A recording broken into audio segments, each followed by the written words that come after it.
When William asked for a divorce, I didn't fight. No screaming. No pleading. Just a quiet nod. I signed the papers and let him go. That night, he celebrated his newfound freedom with her, his mistress, at the very restaurant where we'd celebrated every anniversary. I walked in calm, collected. My heels clicked against the marble like a metronome of control. I stopped at their table, smiled, and slid the envelope across. "Congratulations," I said. "On your freedom." He smirked until he opened it. DNA results. Proof. The blood-red lipstick on his white dress shirt hadn't come from a patient. It came from her. That crimson smear ended our 15-year marriage. Not with a bang, but a quiet, suffocating horror. I remember the moment I found it, Tuesday, 9:17 a.m. The twins were at school. Emma was at piano. I was sorting laundry for dry cleaning, moving through the day like any other, when I found his gym bag shoved behind his rows of polished shoes. It was unzipped, just enough for me to see the crumpled white shirt he'd worn to last night's emergency surgery. The stain wasn't blood, and no surgeon walks into one or wearing lipstick that color. I stood in our walk-in closet, shirt in hand, paralyzed. It hit me all at once. 15 years of sacrifice, of partnership, of raising children, reduced to this. A crimson smear on cotton. Dr. William Carter, renowned heart surgeon. My husband, father of our 3 children. He had another woman's lips on his collar. They used to call us the perfect Carters. And maybe, from the outside, we were. A beautiful colonial home in Oak Ridge Heights. Manicured lawn. White picket fence. Fundraisers. PTA meetings.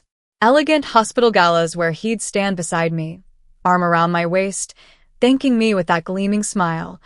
I couldn't do what I do without Jennifer. And I believed him. God help me. I believed every word. But now I saw it for what it was. A performance. There were signs. I see them now. He worked later. Claimed the hospital was understaffed. More weekend golf. Fewer real conversations. Everything became practical. Calendars, carpools, school forms. No depth. No intimacy.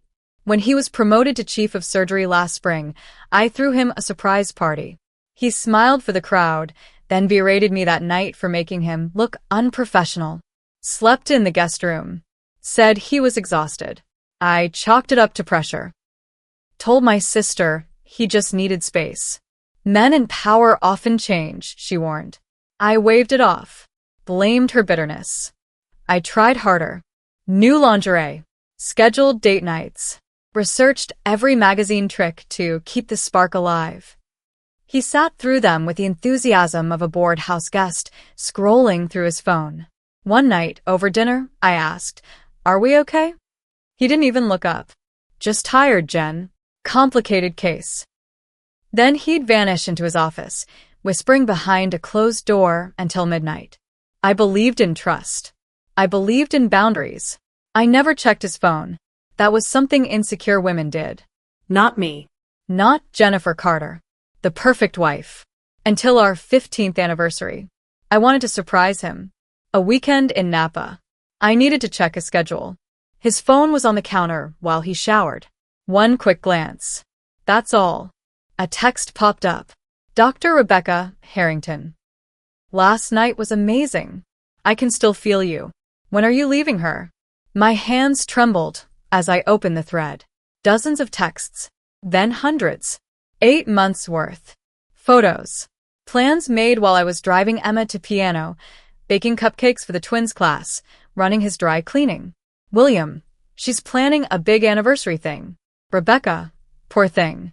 Still thinks there's something to celebrate. I didn't scream. I didn't cry. I just made his coffee like I always did.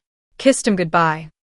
Then I locked myself in the bathroom and vomited until my body was empty.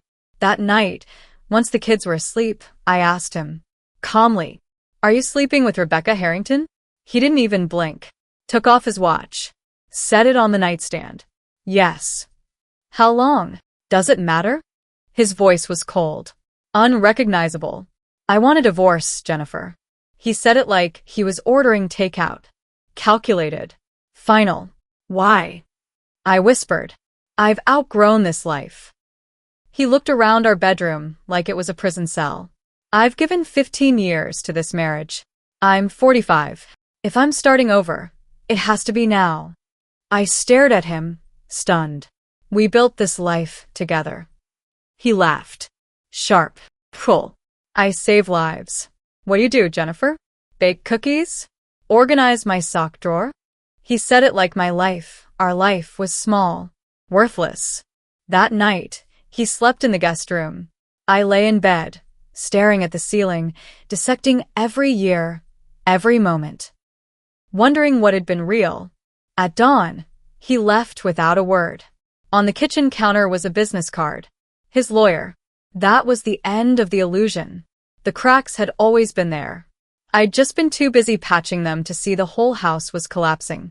But what I didn't know, what I couldn't have known, was that the affair was only the surface. A symptom. The real betrayal was deeper. Hidden. And it would upend everything I thought I knew. The next day, I met with Patricia Winters, the most feared divorce attorney in Oak Ridge Heights. Her first instruction was simple. Document everything.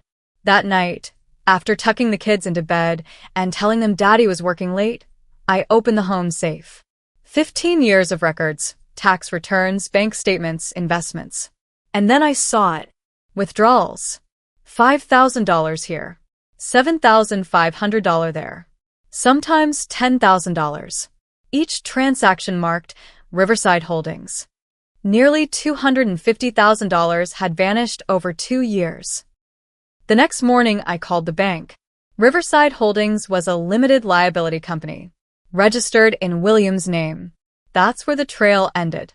I slid the statements across Patricia's desk. Is this normal? She barely blinked. Unfortunately, yes. But this feels deliberate. Long-term.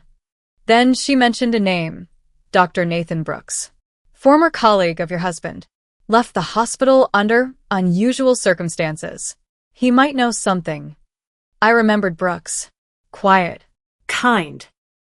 Always seemed uncomfortable at parties. Then one day gone. William had said it was professional differences. It took 5 calls to track him down. A small family clinic 40 miles out. The receptionist was hesitant until I said William's name. She put me through immediately. Mrs. Carter, he said. I've been expecting your call. We met at a cafe halfway between. He looked older. Weathered. Haunted. He didn't waste time. I knew one of us would break. Me from guilt. Or William from arrogance. Then, he told me everything. Ashford's fertility clinic had a problem. Failed IVF cycles. Too many. He'd noticed inconsistencies in lab results. Specimens switched. Reports altered. My stomach dropped. We'd done 3 rounds for the twins. 2 for Emma. Every failure had wrecked me. Every success was a miracle. He kept going. The clinic director, Dr. Mercer, had falsified results. Manipulated data. Substituted embryos. All to protect the clinic's reputation. And William? He wasn't just aware. He was involved. That's impossible, I whispered. My voice cracked, barely there. William wanted children. We both did. That was the one thing we never disagreed on. Dr. Brooks didn't flinch. He slid a small thumb drive across the cafe table like it might explode. Hospital records. Lab reports. William's signature. Authorizing procedural modifications. He paused. That's what he called them. Modifications. A cleaner way of saying he tampered with specimens, including yours. I couldn't breathe. Why? Originally? Career advancement. Dr. Mercer sat on the board that later promoted William to chief of surgery. Brooks hesitated again. But there's more. He looked away before he said it. William has hypertrophic cardiomyopathy. It's hereditary. Mild in him, but there's a 50% chance it could be passed to his children. A surgeon like him, he couldn't risk that. A child with that condition? It could call his judgment into question. I gripped the edge of the table to stay upright. You're telling me during our IVF treatments, William ensured his sperm wasn't used? Brooks nodded. The clinic substituted anonymous donors. He made sure of it. That night, after the kids were asleep, I moved like a ghost through our house. Hairbrushes, toothbrushes, one of William's combs from the bathroom he no longer used. DNA samples. Quiet, careful, controlled. I sent them to a discreet genetic service Brooks recommended. The 2-week wait nearly broke me. And while I waited, William escalated everything. He wanted custody evaluations. Claimed I was emotionally unstable. His lawyer sent letters that questioned my worth, my contribution to our family. The financial settlement? Insulting. Deliberately so. The pressure was a tactic. Squeeze me until I folded. But I didn't. I kept showing up. I helped the twins with their science projects. Cheered at Emma's recital. Smiled at school drop-off. When people asked where William was, I answered like every other surgeon's wife. Hospital shift. You know how it is. At night, I became someone else. I read every case of medical ethics violations and fertility fraud I could find. Doctors who used their own sperm. Clinics mixing up embryos. Devastating stories. But none like mine. No one else had a husband who intentionally removed himself from his own children's biology. Who built an entire family on a lie while pretending to be the perfect father. Then the call came. Tuesday morning. Calm voice. We have your results, Mrs. Carter. Would you like them emailed or? Email, I whispered. I needed to see it in black and white. The alleged father is excluded. Paternity probability, 0%. 0. I printed 3 copies. One for Patricia. One for a private safety deposit box I'd opened in my own name. And one for William. Slipped inside a cream-colored envelope bearing Ashford Medical's logo. I'd taken it from his office weeks ago while pretending nothing was wrong. My hands didn't shake anymore. I'd moved past grief. This wasn't heartbreak. It was war. William hadn't just cheated. He hadn't just lied. He'd made choices, calculated, clinical, that rewrote the truth of my life. He stole my right to choose. Robbed my children of their origin story. Turned 15 years of motherhood into a staged performance. Now, I had truth. And power. And I would use both. With Dr. Brooks' help, I tracked down other families who'd gone through IVF at Ashford during William's time there. He had a list, 27 names. Most wouldn't talk. Denial was easier than doubt. But 5 agreed. The Millers had twins who looked nothing like them. The Patel's daughter had unexplained genetic markers. The Wilsons, Johnsons, Garcias, all had miracle conceptions after repeated failures. And always Dr. Mercer took personal interest in their cases. Sarah Wilson cried when she told me, "We were just so grateful. We never questioned the how." My next lead was Diane Fletcher, former nurse, 12 years at the clinic. Her apartment was small, cluttered with filing cabinets.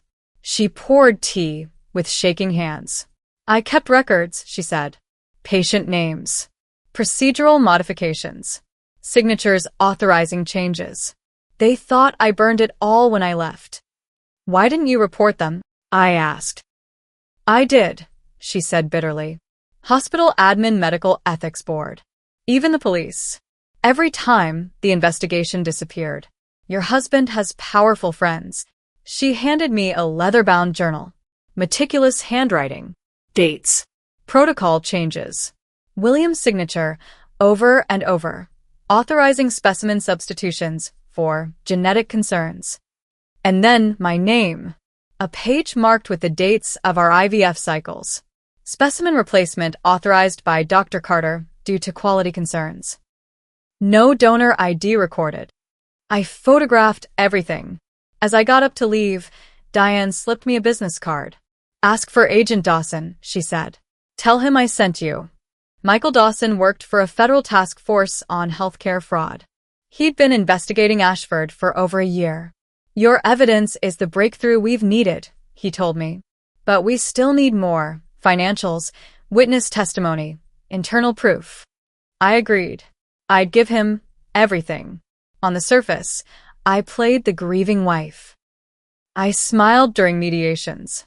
nodded through custody talks, pretended to consider William's pathetic settlement offer. "You're being surprisingly reasonable," he said after one session. "I just want what's best for the children," I answered. "For everyone." He believed it, became bolder. He brought Rebecca to school events, introduced her to our circle, let her stay overnight when the kids visited his new apartment. And I watched, listened, Documented. built my case. Then came a turn I hadn't expected. The private investigator I hired to dig into Rebecca's past uncovered something stunning. She was Madeline Harrington's daughter. Madeline had been William's patient, a routine valve replacement. She died during surgery. William claimed she hadn't disclosed a critical medication. The hospital backed him. The truth? Agent Dawson found the real story. William had spent the weekend before in Chicago with Rebecca. He returned exhausted. Made a mistake on the table. A fatal one. The hospital covered it up. Falsified records. Paid the family off. Madeline's husband died of heart failure a year later. Rebecca changed her last name. Disappeared. Rebuilt her life around one goal, getting close enough to destroy William. Her revenge took years. Just like mine. I thought about confronting her, about teaming up, but she was fueled by rage. Mine had cooled into strategy. She wanted chaos. I wanted destruction with precision. Over the next month, I built my arsenal. I collected statements from former staff, traced payments from Ashford to Riverside Holdings to offshore accounts. Dawson built the legal case. I built the narrative. Then the moment came. A conversation with William during a co-parenting meeting. I steered it carefully. "The twins have your eyes," I said. He smirked. "Good genes. Do you ever worry they inherited your heart condition?" His head snapped up. What? Hypertrophic cardiomyopathy. Dr. Brooks mentioned it. His face hardened. "Brooks needs to keep quiet. Don't our kids' health concern you?" "There's nothing to worry about. I had them tested years ago." "You tested them?" "Without telling me." "I'm their father. And a doctor." I made a medical decision. I had it all on tape. His disease. His testing. His lie. It was the final piece Dawson needed. The Ashford Medical Gala was approaching. The biggest night of the year. William was set to receive the Physician of the Year award for his unwavering ethical standards. The invitation came in the mail, still addressed to both of us. William texted me, "I'm taking Rebecca, but you're welcome to attend if it's not too awkward." I replied with the perfect mask of grace. "I wouldn't miss it. You deserve the recognition." What William didn't know was that I'd already sat down with the chairman of the hospital board. I showed them just enough. Not everything. Just enough to make them listen. That night, before the gala, a closed-door session was held. Agent Dawson presented the full case. Bank statements, patient testimonies, Diane Fletcher's records, my recordings. Every thread. Every lie. By the time the doors opened to the ballroom, the board was no longer confused. They were furious. And I was calm.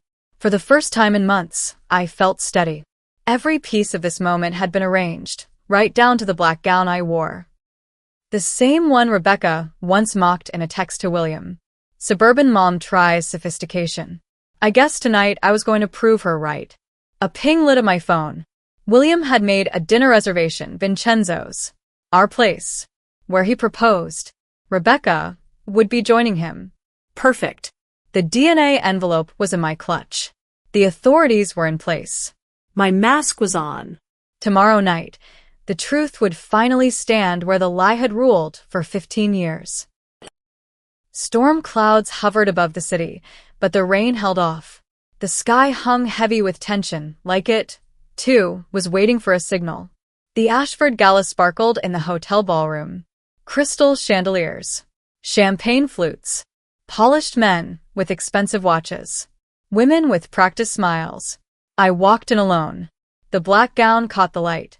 Diamond earrings glinted, his gift, from a man who no longer existed. I saw him instantly. William, center of attention, holding court with the same confidence he used to reserve just for me. One hand around Rebecca's waist, his other wrapped around a glass of scotch. She wore crimson. Of course she did. The same color as that lipstick. The beginning of the end. They looked perfect. Powerful. Untouchable. They had no idea. 30 minutes earlier, behind closed doors, I'd watched the board members' faces shift, from denial to realization to grim resolve. The hospital's legal team had already contacted the district attorney. The police were in position. William didn't know he was already a ghost. I moved through the crowd slowly. Familiar faces. Colleagues' wives. Women who had smiled past me for years, assuming I was just another accessory to my husband's brilliance. "So brave of you to come," Margaret Reynolds whispered. Her eyes were locked on William and Rebecca. "I wouldn't miss seeing him get the recognition he deserves," I said. She smiled uneasy. Something in my tone must have hit a nerve. The ceremony began. Spotlights swept the crowd. A hush fell. Dr. Helena Winters, the board chair, took the stage. She'd chosen not to arrest him quietly. This truth needed witnesses. William stepped up to thunderous applause. He held the Crystal Award like it was the Nobel. "Medicine isn't just science," he said, voice steady. "It's a sacred trust. Ethics must guide every decision." I watched Rebecca. She was tense, focused. A performance. We caught each other's eyes. For a second, everything dropped away. We didn't smile, didn't flinch, just understood. Two women, two truths, and one man who ruined them both. After the applause faded, William and Rebecca left for Vincenzo's. I followed 20 minutes later. The restaurant was just as I remembered. Candlelight. White tablecloths. Soft notes of Italian opera in the air. The maitre d' recognized me at once. "Mrs. Carter, your husband said you might join." Of course he did. Either he was confident I'd beg for forgiveness, or he wanted one final humiliation. Either way, he handed me the stage. They were at our old table, by the window, the same view we'd shared on anniversaries. The 1982 Bordeaux sat between them, the one we drank on our 10th. William saw me first. His face twitched from surprise to smug satisfaction. Rebecca turned slowly, her expression smooth as glass. "Jennifer," William said, voice calm. Practiced. "This is unexpected, is it?" I stepped closer. "You told them I might come." He shrugged. "Courtesy. I didn't expect you'd actually show." Rebecca shifted in her seat. "Maybe I should give you two a moment." "Please stay," I said. My eyes met hers. "You've earned your place here. Or should I say, Rebecca Harrington." Her blood drained. Fast. William straightened. "What are you talking about?" "She knows," I said. "Don't you, Rebecca? Daughter of Madeline Harrington. The woman who died on your operating table, William. After a weekend in Chicago, with her daughter." William turned to her, stunned. "Is this true?" Rebecca didn't answer. She didn't have to. I slipped the cream envelope onto the table. "Congratulations on your freedom," I said. "You might find this interesting." William's fingers shook as he opened it. His face fell in slow motion, confusion, then horror. "This is impossible." "Is it?" I leaned forward. "You made sure your sperm was never used. You rewrote our family's DNA. You lied to me for 15 years. Rebecca looked between us, stunned. "What is she talking about?" "Nothing," William snapped. "Jennifer's just struggling." I stood straighter. "Then you won't mind explaining this to the board?" I nodded toward the entrance. Dr. Winters, several board members, and Agent Dawson. William paled. "You vindictive. Choose your next words carefully," Dawson interrupted. He stepped forward. Calm. Commanding. "Dr. William Carter, you are under arrest for medical fraud, financial crimes, and ethical violations under the Medical Practice Act." The room froze. Dinestarat. Glasses paused midair. Rebecca sat motionless. Her revenge swept into something larger than she'd ever planned. "You've been planning this," William hissed as officers cuffed him. You played along, smiled, pretended. 15 years, William, I said. You built a life on lies. I needed 3 months to take it apart. They led him away. Rebecca remained at the table, eyes on her wine. I didn't know, she said softly, about the children. I believe you. I stood. Your mother deserved justice, too. The weeks that followed were a storm. Headlines exploded. News anchors debated. Medical boards issued statements. Ashford's fertility clinic was shut down.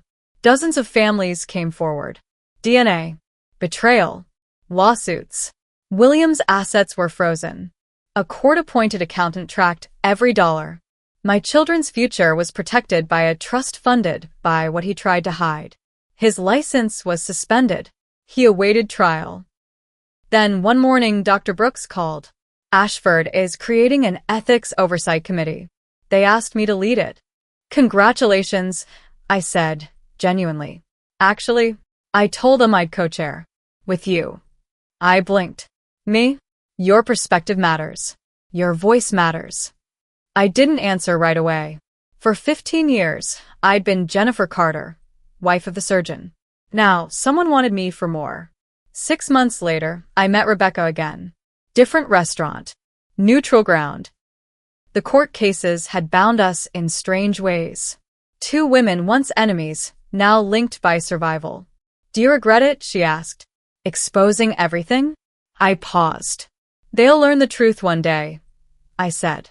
About their beginnings. But it won't change who they are. Or how much I love them. Rebecca nodded.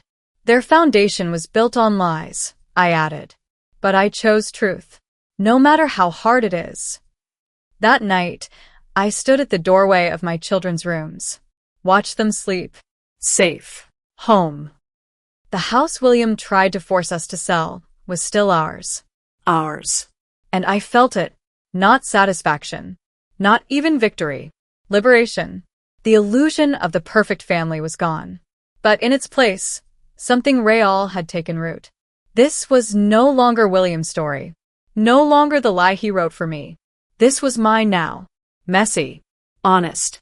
Unfinished. Mine. The daughter I love so much called to ask about me. But no, she had made a perfect plan to remove me from her life. What she didn't expect was that I had heard everything. I was still sitting there, scraping the last of Ellen's meatloaf off my plate. It never tasted quite right without her touch.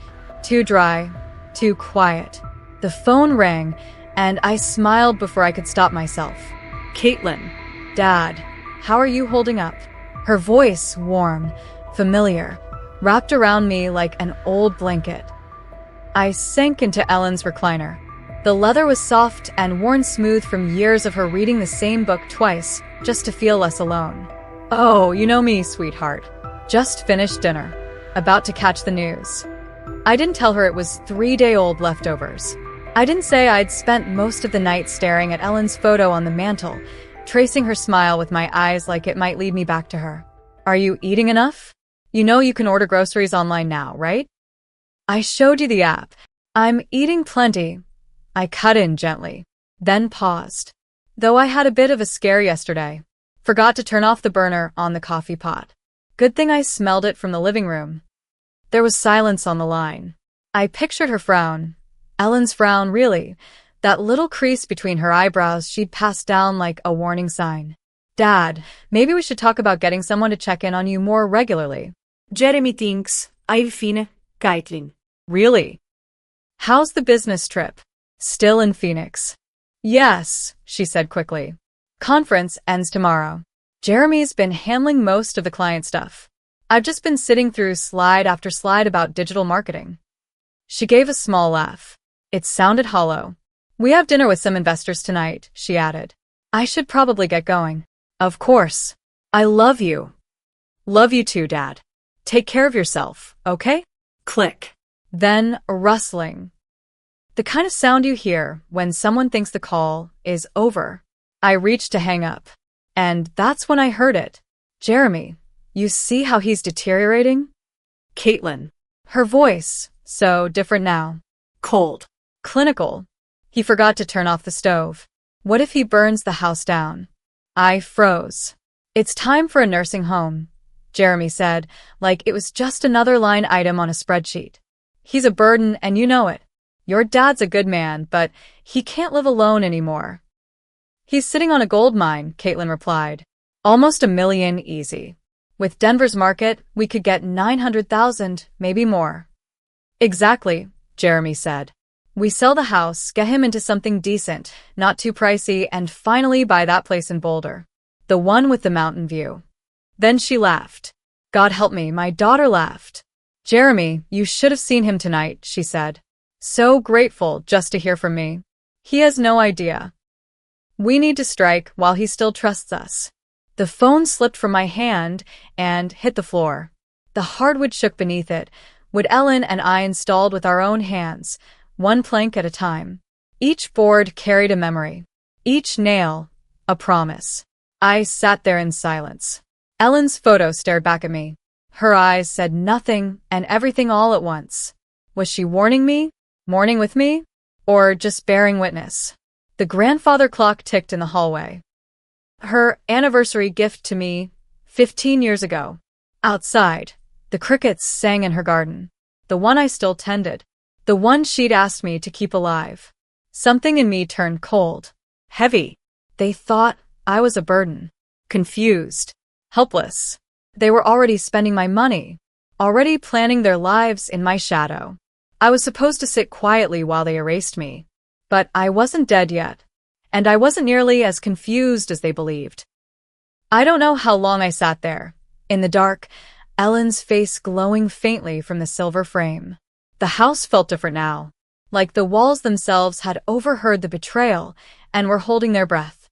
When I finally stood to turn on the lamp, my legs trembled. The warm light spilled across the living room. The sofa Caitlin used to curl up on to do homework, the coffee table I'd built in the garage while she played at my feet. I walked to the kitchen. Opened the drawer with the old papers. My fingers found the folder by instinct. Receipts. Records. Evidence of a life built for someone else. University of Colorado. 4 years of tuition. $48,000. I remembered the concrete dust in my hair, Ellen rubbing my shoulders while I paid bills at this very table. Roy, you're working yourself to death, she'd whispered. She deserves better than we had, I'd said. Ellen had kissed my head. Just don't give her so much, she forgets to be grateful. I should have listened. The wedding. $32,000 for one day. I'd told Caitlin we could swing 5, maybe 8. But she cried. And I caved. Worked weekends, scraped together the difference. Daddy, you're the best father in the world, she'd whispered during our dance. I'll never forget this. But she had. She forgot who co-signed her first car loan. Forgot who pulled strings to land her a job when she couldn't find work for 8 months. Forgot who kept her warm and fed when she and Jeremy moved in, just until things got better. I never charged rent, paid the bills, covered the groceries. Jeremy would pat my shoulder. You're the most generous man in Colorado. Caitlin would hug me. We'll pay you back, Dad. They never did. They had good jobs now. Better than I ever did. But no talk of moving out. No talk of paying back a single dime. That steakhouse dinner last month? $200 for their anniversary. The BMW transmission? $3,000. Wiped out my emergency fund. Roy's like a father to me, Jeremy had told his friends. I'd felt proud. I shouldn't have. Upstairs, everything was still just as she left it. Her glasses. Her jewelry box. Our life, frozen in time. I opened the drawer. Pulled out the deed. My name only. No liens. No co-signers. Just me now. That's when something in me shifted. The hurt remained, sharp as ever. But under it something else. Harder. Calmer. Colder. They thought they'd caught me sleeping. Thought I'd thank them for handing me my exile. They were wrong. I walked to the office. Opened the drawer. Pulled out the card I hadn't touched in 3 years. Todd Fisher, real estate attorney. Ellen made me keep it. Just in case. Well, the case had come. The next morning, I walked through my house like a man surveying a crime scene.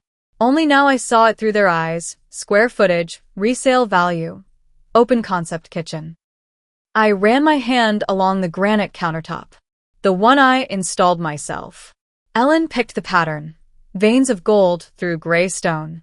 She brewed coffee on that counter every morning for 16 years, until the cancer took even that away. I remembered the Christmas Caitlin took her first steps. From the fridge to Ellen's waiting arms. Ellen crescit. She's walking in our house, she whispered. The house we built for her. In the living room, I could still see 7-year-old Caitlin opening the dollhouse I built from scratch. Ellen had sewn the curtains, made tiny chairs from scraps of fabric and love. Daddy, it looks just like our house, she squealed. It did. Down to the bay window I worked overtime to afford because Ellen saw one in a magazine and dreamed of reading there in the afternoons. I gave them everything, but I wasn't about to let them take what was left. I'd learned to cut angles I never thought possible. Measured twice. Cut once. Measured again. My back ached for days after finishing those walk-in closets. Ellen had looked at the markings on the wall, worry etched across her face. Roy, we can't afford this. You want it, I told her. You'll have it. I'll make it work. That's what I always said. And I always did. I climbed the stairs to Caitlin's old room. The walls were still that soft yellow she begged for on her 16th birthday. Posters, photos, scraps of high school innocence still clung to the corners like ghosts that hadn't figured out they'd been left behind. This was the room where I rocked her through sleepless nights, where Ellen and I tag-teamed algebra equations at the little white desk I built to fit snug under the window. The window she used to stare out of when she talked about college, about escaping this small life. But it was the master bedroom that broke me open. Ellen's water glass still sat on the nightstand, still half full, her bookmark still wedged in chapter 17 of the book she never got to finish. Page 247. I memorized that number the night she died. The closet I'd built just for her height, her reach, still held the scent of her perfume. This room wasn't just where we slept. It's where we dreamed together. Where we whispered about Caitlin's future. Where I held Ellen's hand while machines counted down her final breaths. Promise me, she said near the end, her voice barely audible over the beeping. Promise me you won't let them take advantage of you. You're too good, Roy. Too generous. I promised, but I hadn't kept it. Not even close. I went back to my office. Pulled out the folder Ellen had insisted we keep, the construction photos. Me, 25 years younger, heavier, stronger. Shirt soaked with sweat, framing the house from nothing. Ellen in a hard hat, laughing. Her belly round with Caitlin. We built this place on sweat, sacrifice, and cheap coffee. We took out a second mortgage. Borrowed from my brother. Ellen took a job at the school, even though she was tired all the time. We drove cars with missing hubcaps and windows that didn't roll down. Ate beans and rice for months. But we built our dream. And now, the baby we built it all for, the one who took her first steps on this kitchen floor, wanted to sell it like it meant nothing. Lock me away, like I was an afterthought. I picked up Todd Fisher's business card. Edges worn from 3 years of handling. But the number was still clear. Caitlin and Jeremy thought they were playing chess with a confused old man. They thought I'd be grateful for the scraps. They forgot who built the damn board. I dialed. Let it ring. My hand didn't shake. Outside, the spring morning was clear and clean. The kind Ellen loved. The kind that felt like a beginning. Fisher and Associates was in a plain brick building on Colfax. Nothing fancy. The kind of place that served people like me, not corporations. I wore my best suit. The one Ellen picked out for her funeral. Got there early. Signed my name with a hand that felt steadier than it had in months. Todd Fisher was younger than I expected. 55, maybe. Gray at the temples. Calm eyes. The kind of face that had heard 1,000 horror stories and still had faith in decency. Mr. Hayes. Good to see you again. He poured me a cup of coffee and offered condolences. I nodded. I need to talk to you about my daughter. And her husband. I told him everything. Every word I overheard. Their plans to sell my house. ship me off to some resort with medical staff. Their calculations. Their greed. Todd's face stayed calm, but I saw the way he shook his head when I mentioned Boulder and the Mountain View house. Sadly, this isn't rare, he said. Happens more than you think. Especially when there's money involved. But they can't actually do anything, right? Legally? Todd folded his hands. Is the title in your name only? It transferred to me after Ellen passed. Then no. They can't touch it. Not without your permission. Not legally. The house is yours. Period. The relief came fast. But it wasn't sweet. It was sharp. Clean. So, I said, if I wanted to sell it myself? You could list it today, he said. Completely your decision. Todd paused, pen hovering over his notes. May I ask why you're considering it? I thought of Caitlin's laughter. Jeremy's smug tone. 25 years reduced to a spreadsheet. They think I'm confused. Think they can manage me like a liability. I gripped the coffee cup tight. Maybe it's time I reminded them who I really am. Todd studied me. If you're serious, I can have everything ready within 24 hours. There's a strong market right now. Cash buyers. We could close in less than a week. He leaned in. But once it's sold, there's no going back. I met his eyes. I built that house with my hands. Every nail, every board. I know exactly what I'm doing. We talk numbers. Buyer networks. Title transfers. Everything. Consultation fee was $200. I paid in cash. As I walked back to my truck, the spring air felt different. Brighter. Sharper. I felt more alive than I had in years. Then my phone buzzed. Caitlin. I let it ring. Let her wonder why her sweet, grateful old dad wasn't answering like he always did. Let her stew. I climbed into the truck, Todd's business card tucked in my wallet like a loaded gun. And a plan forming, slow and quiet. Like concrete setting. I'd built this life once before. I could tear it down. Build something new.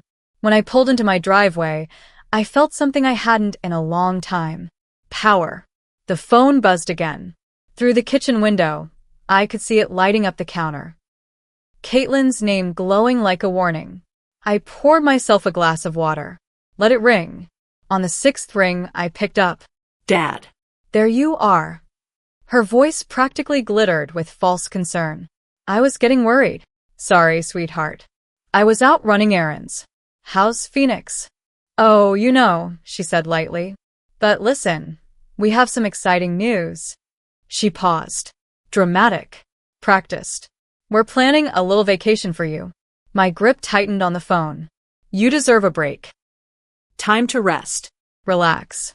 There's this beautiful place we found, like a resort, but with medical staff. Just in case. A resort with medical staff. My jaw clenched. That's very thoughtful, I said softly. You didn't have to do that. Nonsense, she chirped. Your family. I heard Jeremy in the background. We've already made the arrangements. When were you thinking? I asked, though I already knew. We'll be back next Friday, she said. You should be packed by then. Just the essentials. The essentials. Not Ellen's photo albums. Not the furniture I'd built. Not the life we'd carved out of sweat and stubbornness. Just a suitcase for the dying man. Well, I said, walking to the bay window Ellen had loved. I have a surprise for you too, Caitlin. Her tone lifted, excited. Oh, what kind? It's something I've been working on since our last conversation. I stared out at the garden Ellen planted. I think you'll be very surprised. You're so sweet, Dad. We'll talk about everything when we get home, okay? Sweet. That's what she called me. I hung up with a calm I didn't quite recognize. Set the phone down gently. And smiled. She thought she was in control. She was wrong that I walked into my office and opened the laptop. The screen lit up like a doorway I never dared to open. My fingers hovered over the keyboard.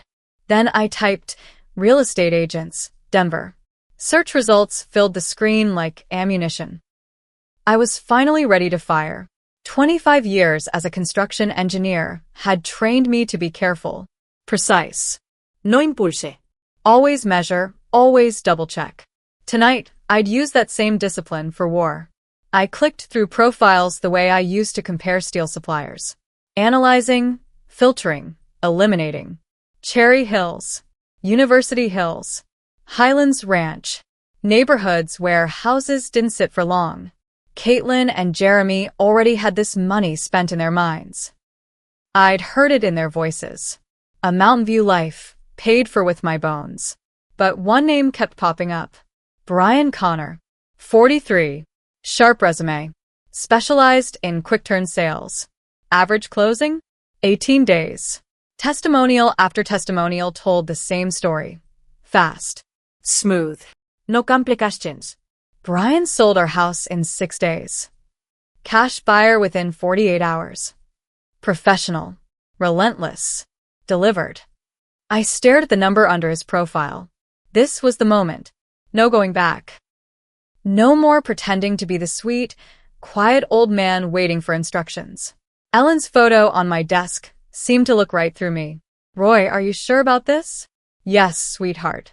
For once, I was sure. I dialed the number. Brian Connor.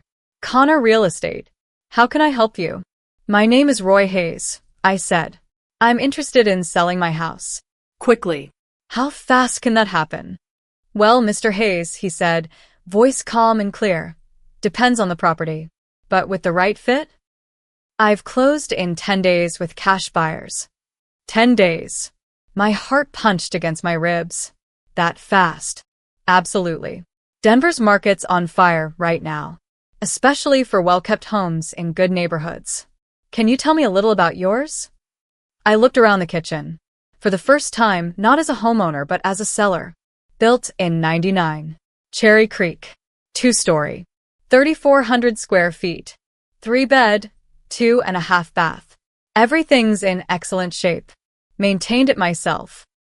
There was a pause. That's exactly what several of my investors are looking for. Original owner, good bones. Would you be open to a property assessment? How soon could you come by? I can be there this afternoon. 3 o'clock. I glanced at the clock. 12:15. 3 works. I'll give you the address. When I hung up, the silence fell like a curtain. 3 hours. In 3 hours, a stranger would walk through the house Ellen and I built. He'd walk through our memories, price tag them one by one. I spent the next 2 hours cleaning. Not just tidying, preparing. I wiped the window ledges Ellen loved. Straightened pillows. Dusted picture frames. Not for show. Not for pride. This wasn't staging. It was ritual. I wasn't prepping for a guest. I was preparing for an execution. At exactly 3, the doorbell rang. I smoothed my shirt. Took one last breath. Ellen's lavender sachets still clung to the hallway air. My hand closed around the doorknob I'd installed 15 years ago. I opened the door. Brian Connor looked just like his photo. Sharp, confident, but not slick. Early 40s, pressed blazer, leather portfolio tucked under one arm. Mr. Hayes? His eyes scanned the entryway and widened. Wow. He stepped inside, taking it all in. The crown molding. The custom hardwood floors Ellen and I had chosen. The way the light filtered through the bay window I'd built with my own hands. This is exactly what I was hoping for. His admiration wasn't flattery. It was honest. Professional. These floors original? Installed them myself in 2001. 3/4-inch oak. Ellen wanted something that would last. She had good taste. He ran his hand over the granite counters. Custom install? Every inch. She picked the pattern. Said the gold veining looked like sunlight. My throat tightened. I spent 3 weekends getting the fit perfect. He typed, snapped photos, checked outlets and faucets. He moved like a man who knew value when he saw it. Mr. Hayes, he said, pausing, I've been doing this 15 years. It's rare to find a home this well cared for. You weren't kidding. I was an engineer, I said quietly. I believed in building things right the first time. He nodded toward the living room. May I? I followed him through the house as he moved with quiet awe. The bookcases flanking the fireplace. The open floor plan. The custom beam I'd installed to replace a load-bearing wall. Details no one ever noticed, he noticed. This bay window, also custom?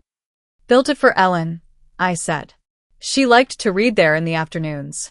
He paused, respectfully silent, before pulling up listings on his tablet. Houses like yours in this neighborhood? Selling for $850,000 to $920,000. But with the condition and custom work, I'd price it at $890,000. That'll move fast. I sat in Ellen's old chair. The numbers spun in my head. 890. I repeated. He nodded. Mr. Hayes, you're sitting on a gold mine. His voice was steady. No sales pitch. Just facts. I have an investor group looking for exactly this. Well-built properties in legacy neighborhoods. They pay cash. Close in 10 business days. 10 business days. Caitlin and Jeremy would be back in 8. What's the catch? No catch, Brian said. Cash deals mean no loans, no banks, no appraisals. No red tape. They inspect close and hand you the money. I looked around the room. The couch where Caitlin opened Christmas presents. The table where Ellen and I shared coffee every Sunday. How long would I have to move out? Standard is 30 days post-closing. But they're flexible. I thought of Caitlin's voice calling me sweet. Jeremy's voice calling me a burden. Let's do it. Brian's expression lit up. Excellent choice, Mr. Hayes. I'll call them now. He stepped aside to make the call. I listened as he described the house like he'd stumbled onto buried treasure. Original owner. Custom work. Cherry Creek. Immaculate. He hung up with a grin. They're in. I'll have contracts ready by 9 a.m. The sun was slipping through Ellen's window, casting gold across the walls. 25 years of life, of effort, of sacrifice, now for sale. But I didn't feel grief. I felt something I hadn't felt in years. Control. 9 a.m. sounds perfect, I said. The next morning, Brian returned with a notary, contracts, and coffee. I read every word, every line, like I used to study blueprints. No surprises. $890,000. Cash. Close in 10 days. 30-day move out. The notary guided me through the signatures. Her voice was kind, gentle, minimal contingencies. Just the title search and walk through. When can I stay through? I asked. 30 days if needed, she said. Though most people prefer to move sooner. Peace of mind. Peace of mind. That would come when I saw Caitlin and Jeremy's faces. I signed the final page. It was done. The next 3 days blurred. Paperwork. Title search. Home inspection. The investors team came. Polite. Professional. This guy knew what he was doing, one whispered, assuming I was already gone. These floors, this electrical, top-notch work. Days 4 through 6, I became a man with a secret. While the rest of the world went on, I was quietly planning an escape. A rebirth. I searched online for apartments, small, modest places I could disappear into. No frills. Just peace. Privacy. I found one in the Highlands. A senior community with a golf course and a community center. Ellen and I used to talk about places like that, our someday plans back when we believed in golden years. I started making calls. Storage units. Movers. Planning what to keep and what to leave. Ellen's china, yes. Her jewelry box. Our photo albums. The essentials. The soul of our life. By days 7 through 9, something strange had returned to me. Confidence. I woke up lighter. Sharper. I walked with more purpose, more steel in my spine. Every hour brought me closer to a freedom I hadn't known I'd lost. I imagined the look on Caitlin's face when she realized what her burden had done. Mrs. Patterson from next door noticed the activity. Everything okay, Roy? Just some work being done, I said. It was half a lie, but the truth would spread too fast. And I wasn't ready for the neighborhood to start mourning me yet. On the 8th day, Brian called. Everything's on track, Mr. Hayes. Closing is tomorrow. Inspection was flawless. Wire transfer will clear same day. You'll have immediate access. That night, I packed a single suitcase. Not because I had to, but because I needed to be ready. Ready for whatever came next. I looked at Ellen's photo on the dresser. I hope you understand what I'm doing, I whispered. Friday morning broke clear and blue, the kind of morning Ellen would have called perfect. I wore the navy suit she bought me for Caitlin's college graduation. A day full of pride. A different kind of milestone. The title company's office was all glass and efficiency. Clean suits. Courteous smiles. The buyers didn't show. Only their lawyer, a sharp-eyed woman with a voice like granite. Brian guided me through each form like a maestro leading a symphony. Sign here. Initial there. Each stroke of my pen felt like cutting a tether. A name, a page, a signature. And then freedom. Brian handed me the wire confirmation. $890,000. Less closing costs. I stared at the paper. I'd never seen that many zeros in my life. Caitlin and Jeremy had no idea their burden had just cashed out of a life they assumed they controlled. We shook hands. Brian walked me to my truck. You made the right choice, Mr. Hayes, he said. Sometimes a fresh start is exactly what we need. I drove home slowly, past streets I'd traveled for 25 years. Past the elementary school, where Caitlin learned to read. The park where Ellen and I used to walk after Sunday pancakes.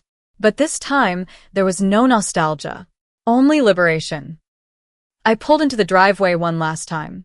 The keys in my palms suddenly felt like relics. Tomorrow, they'd belong to someone else. Caitlin and Jeremy were due back in 3 days, expecting to find their grateful old father waiting to be escorted out of his life. Instead, they'd find a shell. I climbed out of the truck and pulled out my phone. Time for the next move. But I didn't start the engine. I just sat there, staring at the house I'd built nail by nail. The place where Ellen had laughed and cried. Where Caitlin had taken her first steps. The house that now belonged to strangers. But I still had 30 days of access. Just enough time. I drove to a Starbucks on Colfax and parked in the lot. My fingers were steady as I dialed. AAA Emergency Locksmith. This is Eddie. I need all the locks changed. Today. Cash job. Urgent. He gave me a quote. I told him I'd pay in cash. He said he'd be there in 2 hours. I waited in the truck, watching the house like a sentry. Mrs. Patterson was watering her tulips. She waved. I waved back. I hated lying to her. Eddie showed up in a van full of tools. A man in his 50s who'd clearly seen every kind of domestic crisis. Security issue? He asked. New ownership, I said. Better safe than sorry. He nodded. Heard that one before. I watched him remove the locks I'd installed 15 years ago. The brass ones Ellen picked because they matched the door knocker. These are quality, he said. Whoever installed them knew what they were doing. That was me, I said. I like things done right. The new locks were silver. Cold. Functional. They clicked harder. Louder. Like finality. He handed me a ring of keys, 3 for each door. They felt strange in my hand. That's $450 with the urgency fee. I paid in cash. No record. No trail. Nothing to tie this job to Roy Hayes. After Eddie left, I stood in the center of the empty house. The silence felt different now. Heavier. I started packing what mattered. Ellen's jewelry box. Our wedding photo. The book she was reading when she died. Page 247 still marked. My engineering licenses. Her old cookbook. The one with her handwriting in the margins. Everything else would stay behind. The furniture. The clothes. The childhood memories locked in photo albums I couldn't carry. I made one more call. Sunset Manor Apartments. This is Mrs. Chen. I need a furnished 1-bedroom. Immediately. We have a lovely unit available. Month-to-month lease, if you want flexibility. I'll take it. I met her within the hour. Clean place. Modest. Safe. The kind of place you disappear into without making noise. She didn't ask questions. I handed her a stack of cash, deposit, first month, all of it. $3,000 gone like pocket change. I loaded my car. Mrs. Patterson was watching again. She waved once more. I waved back. No words. Inside the house, I took one last walk. Each room echoed louder than it had before. The kitchen where Ellen taught Caitlin to bake. The living room where we watched her open Christmas presents. The bedroom where Ellen died holding my hand. "I'm sorry," I said out loud to no one. To her. "But you'd understand. She always said I was too generous."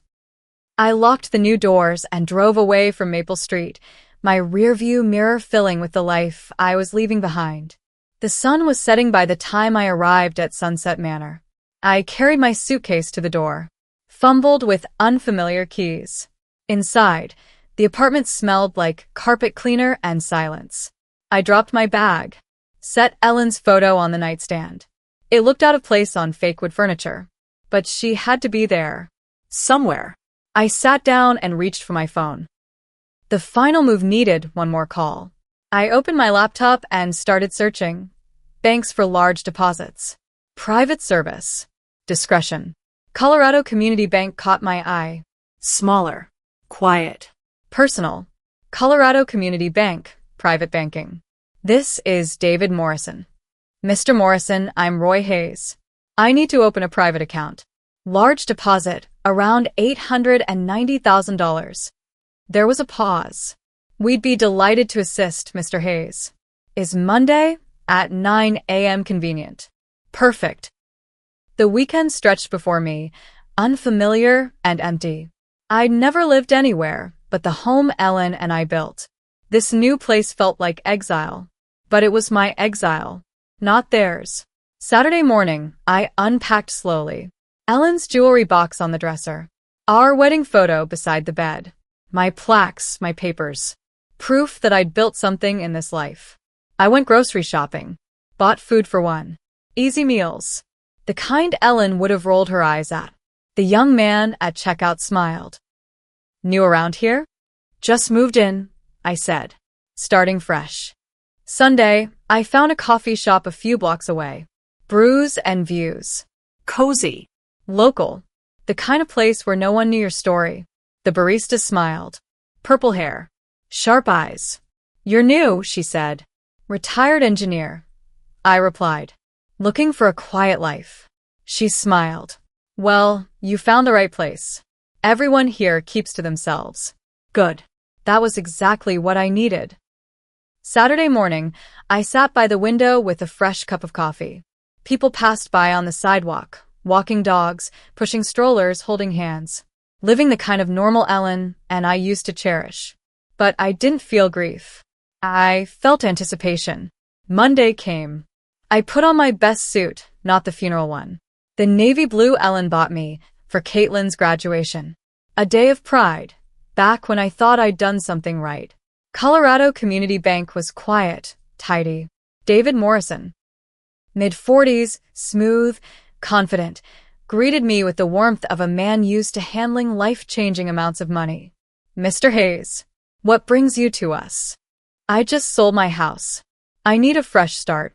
A bank that values people more than fees." David nodded, understanding immediately. "That's our specialty." I told him just enough. A widower. New to the area. Starting over. He didn't pry. Just asked what he needed for paperwork. "We can initiate the transfer today. Funds should clear by Wednesday." I nodded. "That's fine." He processed everything. Quiet. Efficient. I signed the papers. Opened the account. Customer number 847293, with access to $890,000. Money Caitlin and Jeremy would never touch. Tuesday and Wednesday passed in a rhythm that was starting to feel familiar. Morning coffee at Brews and Views. Sarah remembered my order. "You settling in okay?" she asked. "Trying to," I said with a half smile. Afternoons, I walked the neighborhood. Found a park bench where the retired crowd fed pigeons and read newspapers. No one asked questions. Just nodded. Like I'd always been there. Wednesday afternoon, David called. "Funds have cleared. Everything's set." I thanked him. Hung up. Looked around the apartment. Ellen's photo on the nightstand. My life boiled down to 4 bags and 1 bank account. But for the first time since she died, I felt completely in control. That night, I sat in my chair, just a plain chair in a plain room. Not Ellen's recliner. Not the living room where I'd overheard my daughter planning my exile. Just here. Now. I opened my laptop. Tiped, mini surveillance camera. This was it. The final act. They were coming back Friday. Expecting hugs. Gratitude. A helpless old man ready to be handled. Instead, they'd find something else entirely. I scrolled through pages of gear. Cameras disguised as clocks, picture frames, chargers. Then I found it simple, brilliant. A tiny camera hidden in a phone charger. Motion activated. High-def video. Wi-Fi connected. Live feed to my phone. Perfect. I paid for overnight delivery. Extra $40. Worth every penny. Then I opened a fresh page. Time to write the note. The first draft came out angry. Bitter. The second? Too cold. Too distant. The third felt right, measured. Honest. Devastating. Written in the same careful handwriting Ellen used to compliment. Dear Caitlin and Jeremy, if you're reading this, then everything worked exactly as I planned. I heard your phone call. I heard you call me a burden. I heard you planning to sell my home. The home I built. The life I gave you. That house has been sold. $890,000. Cash. The money is mine. And it's staying that way. I've moved on. To a place where I'm appreciated, not tolerated. Don't worry about me. Worry about where you live next. Your things are at Denver Moving and Storage on Colfax. You have 30 days to claim them before storage fees begin. I gave you everything for 42 years. You repaid me by trying to lock me away like old furniture. I hope the lesson was worth the cost. Love, Dad. Thursday morning, FedEx dropped off the box. I unpacked the camera, tested it in my kitchen. Video was crystal clear. Audio shop. It could pick up whispers from across the room. That afternoon, I drove back to the house one final time. Used the garage opener I never gave them. Parked inside. Avoided questions. The house still smelled like home. Lavender from Ellen sachets. Lemon oil on the floors. Faint traces of Sunday dinners and quiet evenings. But then I saw them. Their suitcases by the stairs. Mail on the counter. They'd been using my home as storage while plotting my exile. I positioned the camera. Plugged it in near the front door. Adjusted the angle. The view on my phone showed the entryway perfectly, including the spot where I'd taped the letter. I walked through the frame a few times. Tested the motion sensor. Everything worked. I taped the envelope to the inside of the door, eye level. Unmissable. Then I stood in the living room one last time. I touched the mantel where Ellen's photo had lived. Where their new memories would begin. It's done, sweetheart, I whispered. Justice served. I locked the door. Checked the camera from my car. Feed was live. Battery full. Everything ready. Back at my apartment, I sat in my chair. Phone in hand. Camera app open. Watching. Waiting. 6:30 p.m. Thursday. The doorway stood empty. For now. Tomorrow, they'd come home to their reckoning. Friday morning, I woke before the alarm.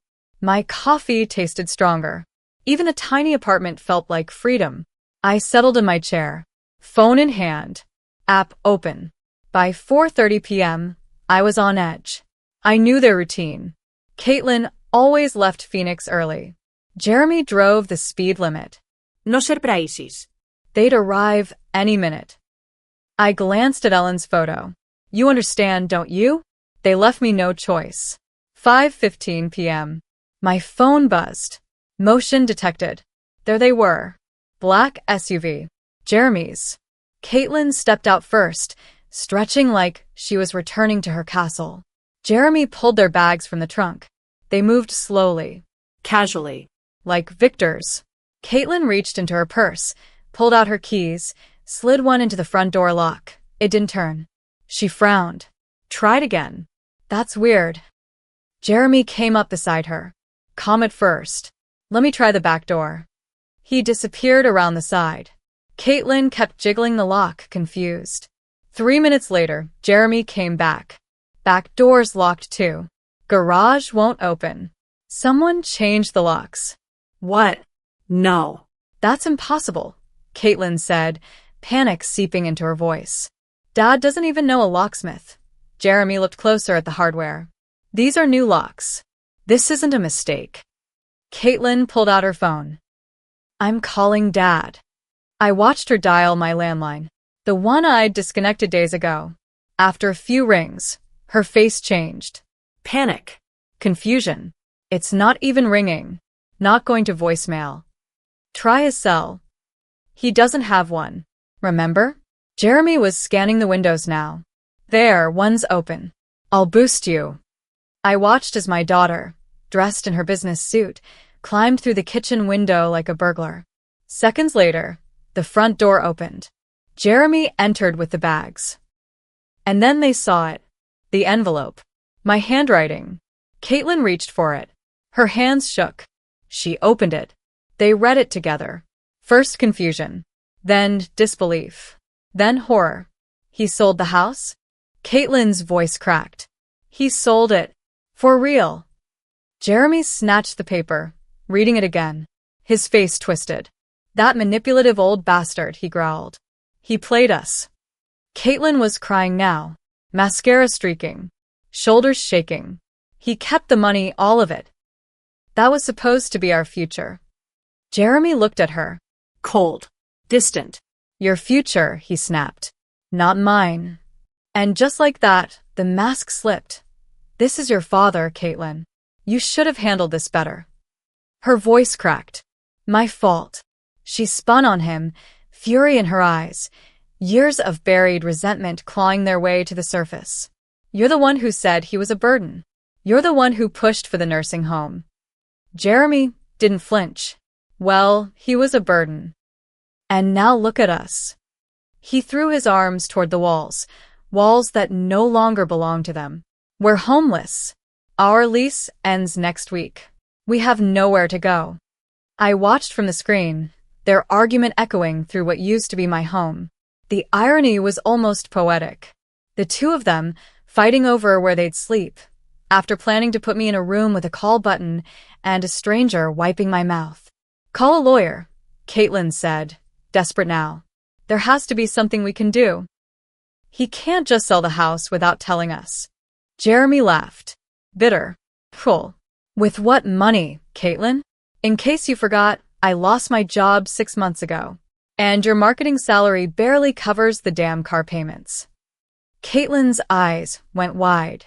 Then get another job. Where? He snapped. You think firms are lining up to hire a guy who got fired for questionable transactions? There it was. The truth. Finally dragged into daylight. I watched my daughter's face collapse. Not just because of the house or the money, but because the man she'd chosen to build her life with had nothing left to build with. No house. No job. No inheritance. Just a future full of used to be. How could you be so cruel? She whispered. Jeremy turned to her. His face hard now. The same way you were. When you called your father a burden. When you planned to warehouse him. The word hung there. Warehouse. That's what they called it.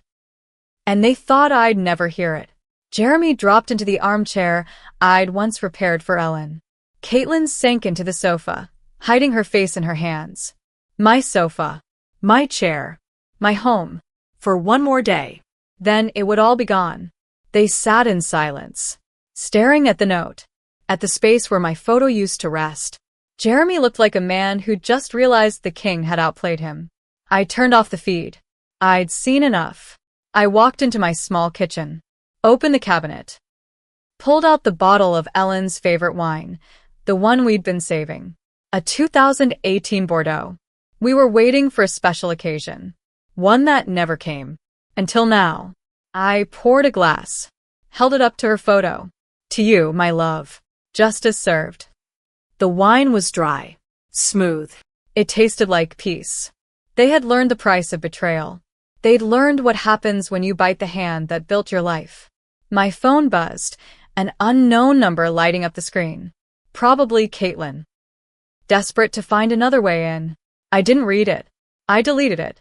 Powered off the phone. Permanently. I walked to the window. Looked out at the Denver skyline. The sun was melting into gold across the horizon. Everything quiet. Still. Somewhere out there, they were scrambling. Searching. Realizing they had nothing left but each other. And maybe not even that. They thought I was their burden. But I had become their reckoning. And for the first time in 2 long years since Ellen died, I felt whole. Free. Not someone's father. Not someone's problem. Just a man again. A man with choices. With dignity. With a future of his own making.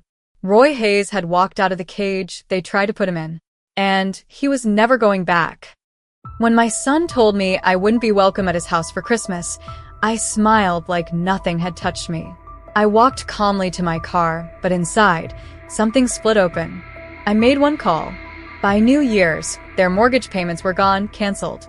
That was the first move in a plan I'd been forced to create. Justice had to be restored. Arrogance had to be punished. And what came next, you wouldn't believe.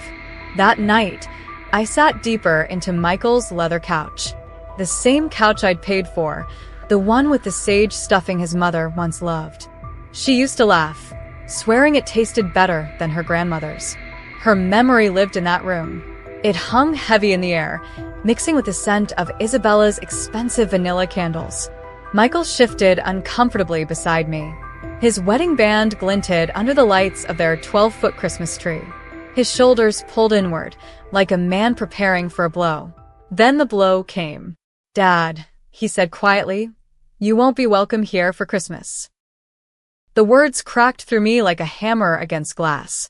For a moment, I thought I'd misheard. "What do you mean? Why wouldn't I be welcome?" Michael didn't look at me. His eyes fell to the marble coffee table. I remembered helping him choose it last spring, when Isabella had insisted their old furniture wasn't sophisticated enough. He stared at it now like it might save him. "Isabella's parents are coming. They'd prefer if you weren't here." My hands turned cold. "They'd prefer? It's just easier this way, Dad. You know how her family is about traditions. They have their own way of doing things." His voice got smaller with each word, as though he were shrinking inside himself. I looked around that room. The silk curtains I had bought when Isabella complained of privacy, the hardwood floors I'd financed with a second mortgage, the crown molding that maxed out my credit card. Every corner bore my fingerprints, my sacrifices, my love for him. And now I was being erased from it. "Their own way," I repeated slowly. "And what way is that, Michael?" He flinched. "Dad, please. Don't make this harder." Through the kitchen archway, I caught sight of Isabella's KitchenAid mixer. The professional one she swore she needed for holiday baking. $2,000 of my money, used twice before she grew bored of her baking phase. I swallowed hard. Where will I spend Christmas then? The words came out thinner, weaker than I intended. Michael's face crumpled. "Maybe you could visit Aunt Rosa? Or we could do something the weekend after." The weekend after. As though Christmas was nothing more than an appointment that could be rescheduled at convenience. My knees groaned as I stood, 8 years of carrying this burden pressing down on me. "I see. Dad, wait." Michael's voice cracked, but I was already moving. Past the family photos where my face grew smaller with each frame. Past the closet stuffed with Isabella's $1,000 coats. My hand closed around the doorknob, the metal biting against my palm. Without turning back, I said, "Tell Isabella's parents, Feliz Navidad." The December air struck me like a slap. Behind me, Michael called out my name once, then silence. The door closed. Final. Absolute. I sat in the truck, staring at the house I'd built but never belonged in. Christmas lights twinkled mockingly from windows I'd never again step inside. My phone buzzed. Michael, no doubt, ready with guilt and hollow promises. I didn't answer. I turned the key. The engine rumbled. I drove into the night. The heater hummed as I navigated familiar streets. South Hills stretched around me, each corner holding pieces of the man I used to be. The man who believed family was sacred, who would empty his pockets just to see his son smile. That man was dead. He had been a fool. At a red light, I watched a young father loading Christmas presents into his SUV. His children's faces pressed against the glass, their breath fogging with excitement. Once that had been Michael and me. Before Isabella. Before I was reduced to a walking ATM with emotions too inconvenient to acknowledge. Numbers ran through my head like a broken slot machine. $2,800 a month. Every month. For 5 years. I'd finally totaled it last spring. $140,000. More money than Maria and I had ever saved for retirement. Gone. Just gone. The light turned green. I slammed the accelerator. The truck growled in protest, a mirror of my rage. 5th Street. That's where I'd refinance my home. Our home. Maria's and mine. I'd risked everything to cover Michael and Isabella's down payment. I could still hear the loan officer's voice. Mr. Flores, are you sure about this? You're putting a lot at risk for someone else's investment. Someone else's investment. Not my son's future. Not my family's security. No, someone else's investment. Lincoln Street. The bank where I'd taken a second mortgage when Michael lost his job.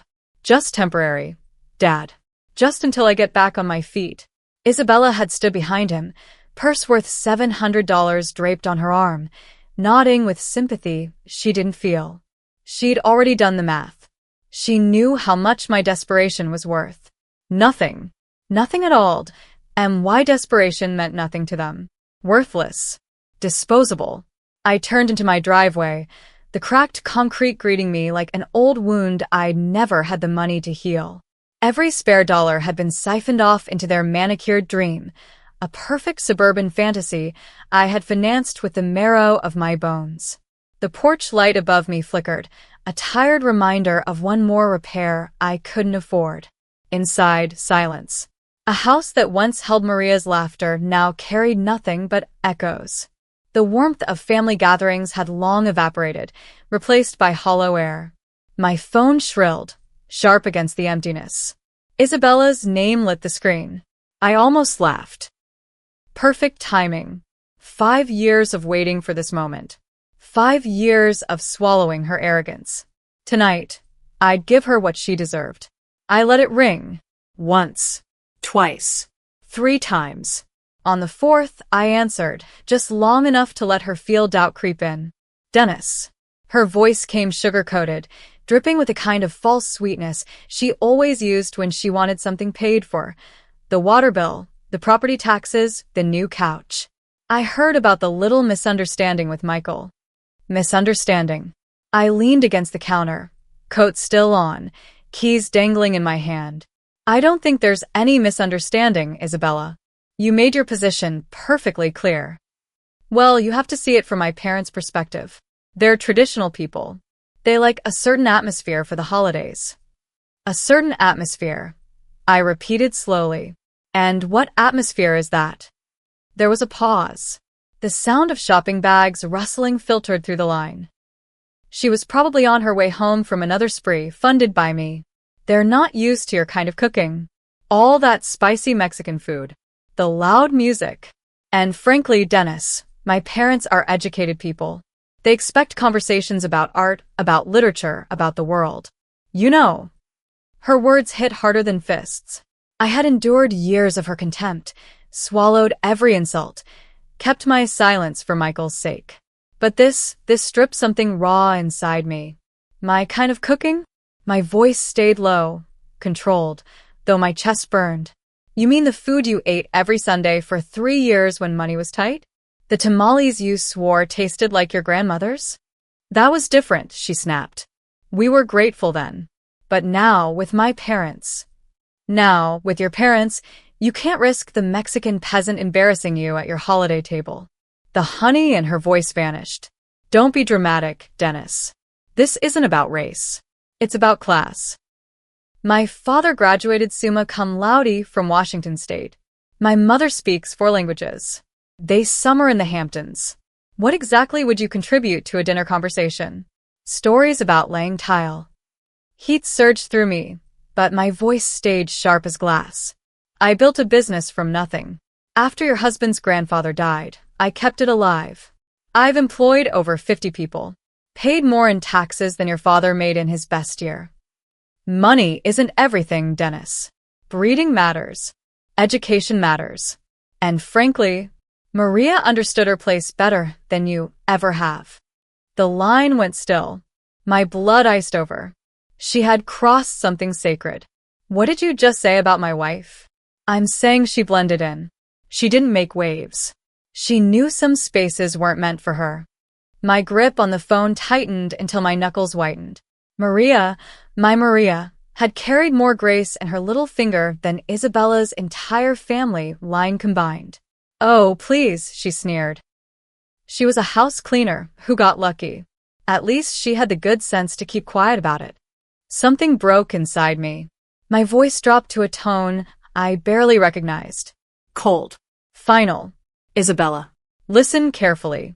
This conversation is over. We're done pretending to be family. You can't just. We're done. I ended the call. I set the phone down gently on the counter. My hands didn't tremble. The air felt lighter. The kitchen, once suffocating, now seemed cleaner, stripped of pretense. I walked to my desk in the corner and pulled out the manila folder I'd avoided for months. Bank statements. Mortgage contracts. 5 years of evidence laid out like exhibits in a courtroom, my courtroom.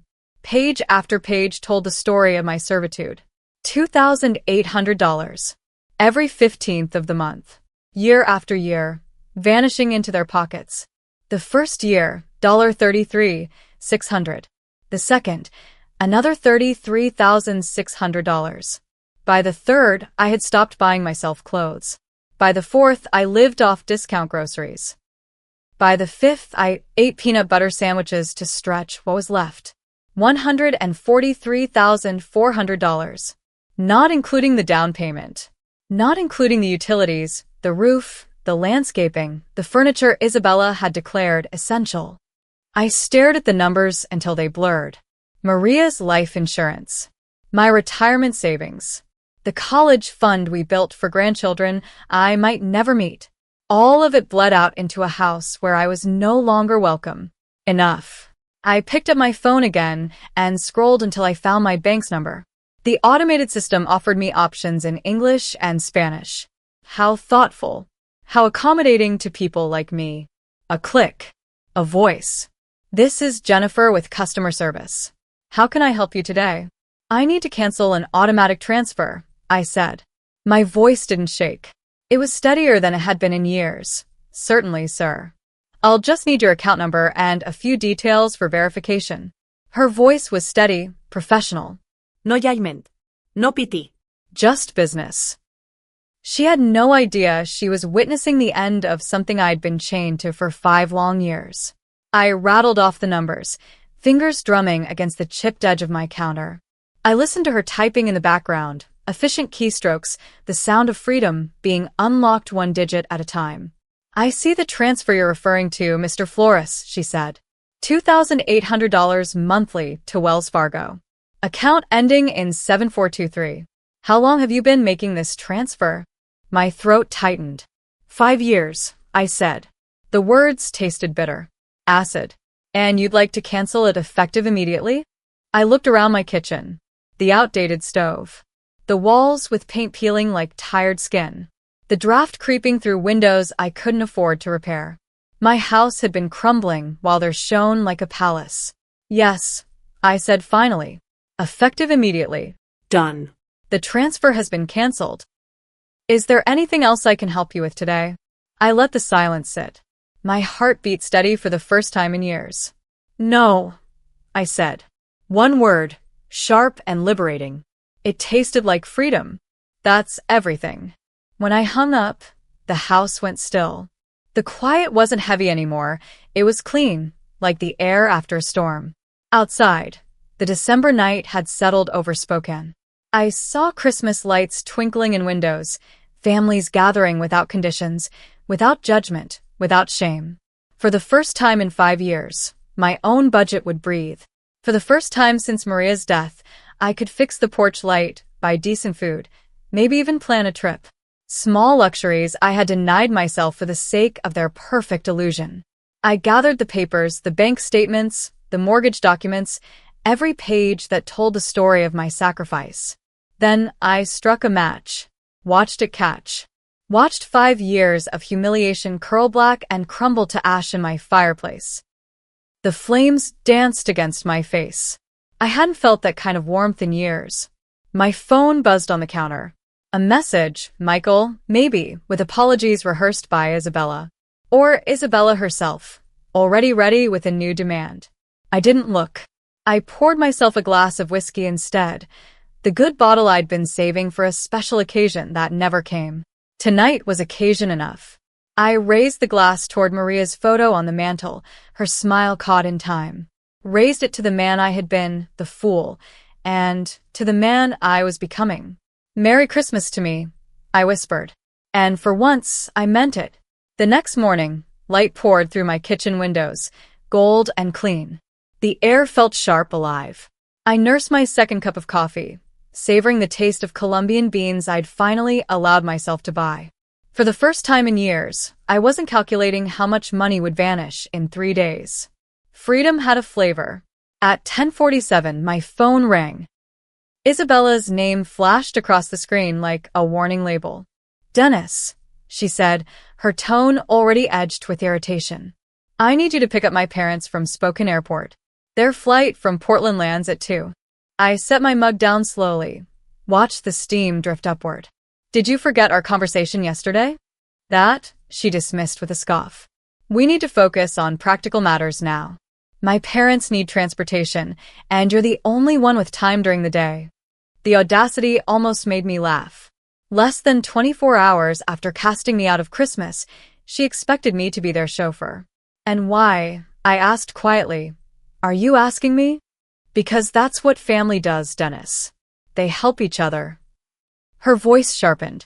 "Besides, let's be honest. You're not my rival. You're too weak to be my rival. Just get in your truck and pick them up." There it was. The final insult wrapped inside a command. "What airline?" I asked evenly. "Alaska Air. Flight 447. Carousel 3. Then, with that practiced disdain, she added, "And, Dennis, make sure you handle their luggage properly. Don't embarrass us."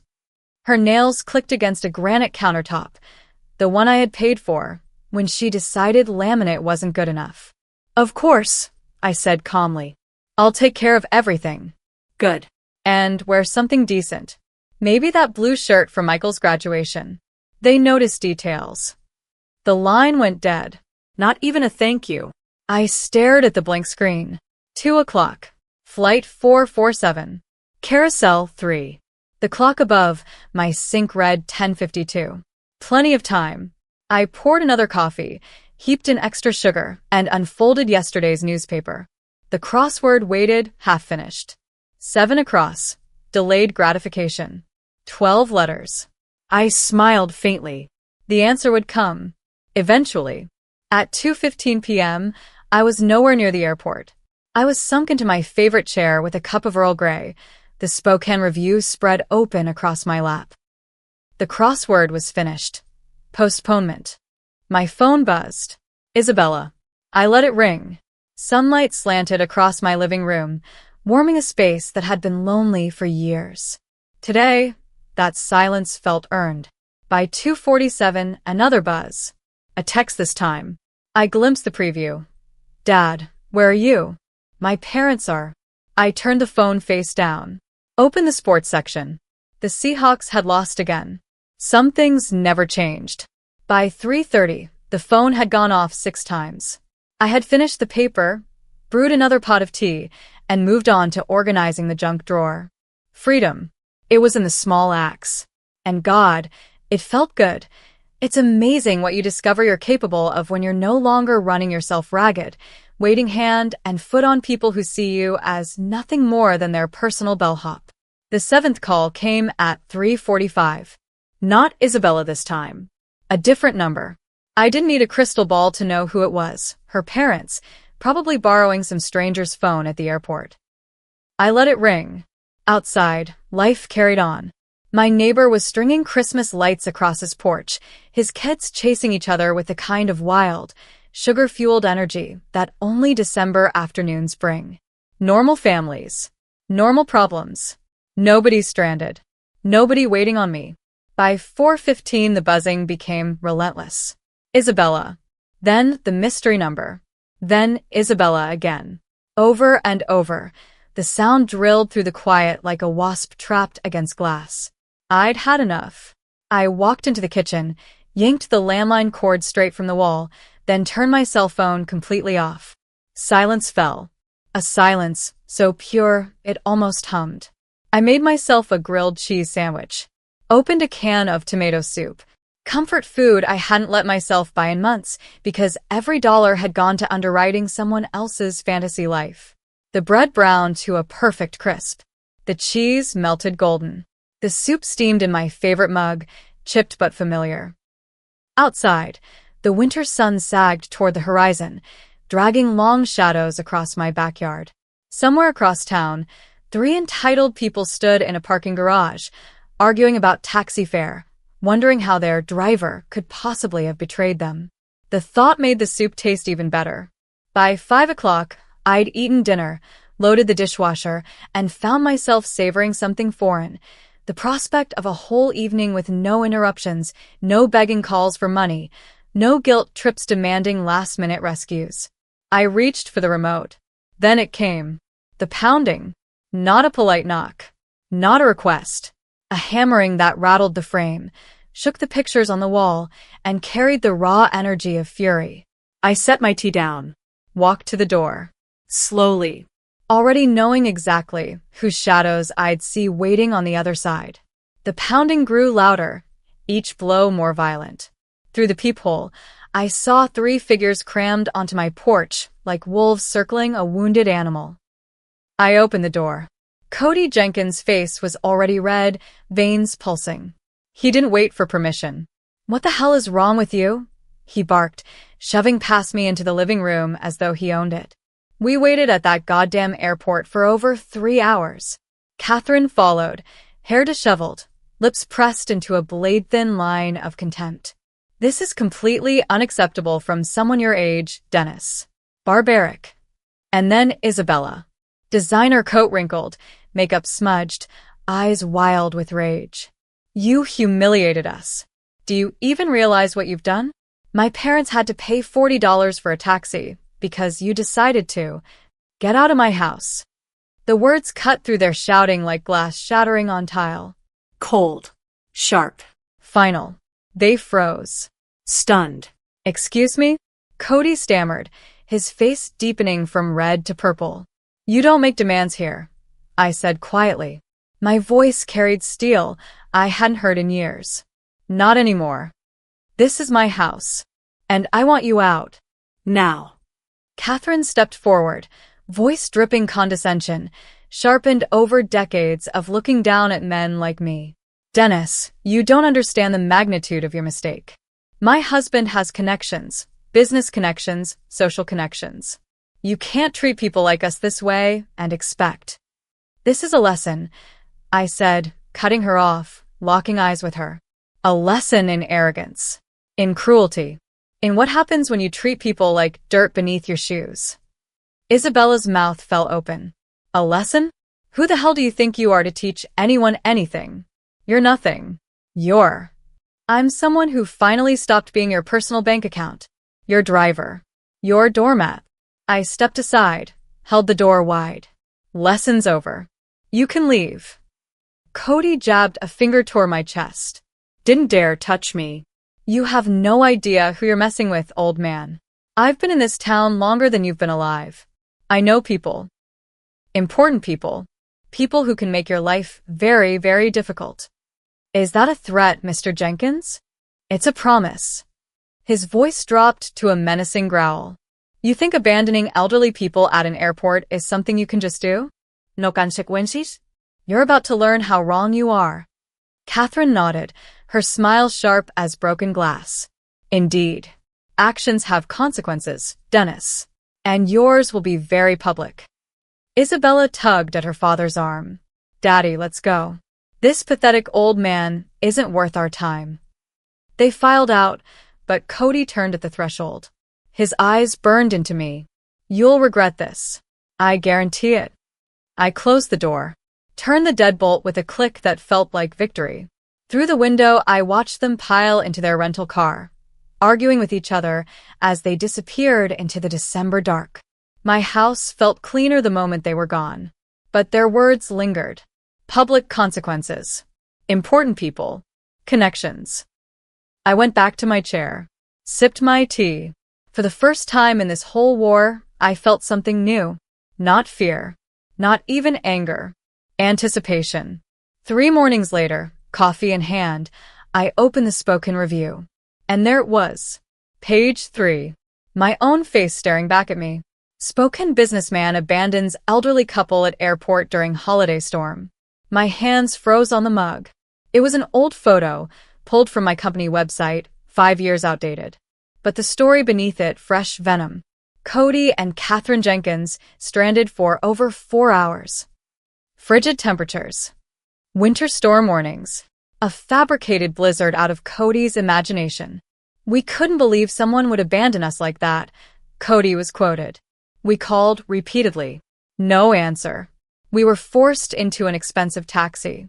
At our age, this kind of treatment isn't just inconsiderate, it's dangerous. Dangerous.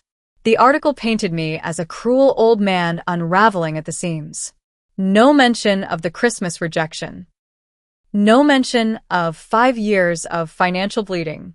Just me, the villain. The byline read Patricia Morrison, lifestyle editor. I didn't know her name, but I knew the playbook. Cody had cashed in a favor. He'd used his network. He'd placed this hit exactly where it would hurt me most. For the first time, I felt respect. They weren't just spoiled children throwing tantrums. They were calculated. Strategic. Ruthless. But they made 3 mistakes. They underestimated me. They went public, so I could too. And they left their entire perfect little life online, like breadcrumbs for a hunter. I folded the paper, set it aside, opened my laptop. Cody. Catherine. Isabella. Their profiles. Their connections. Their patterns. Their weaknesses. All of it, sitting out there in the open, begging to be used.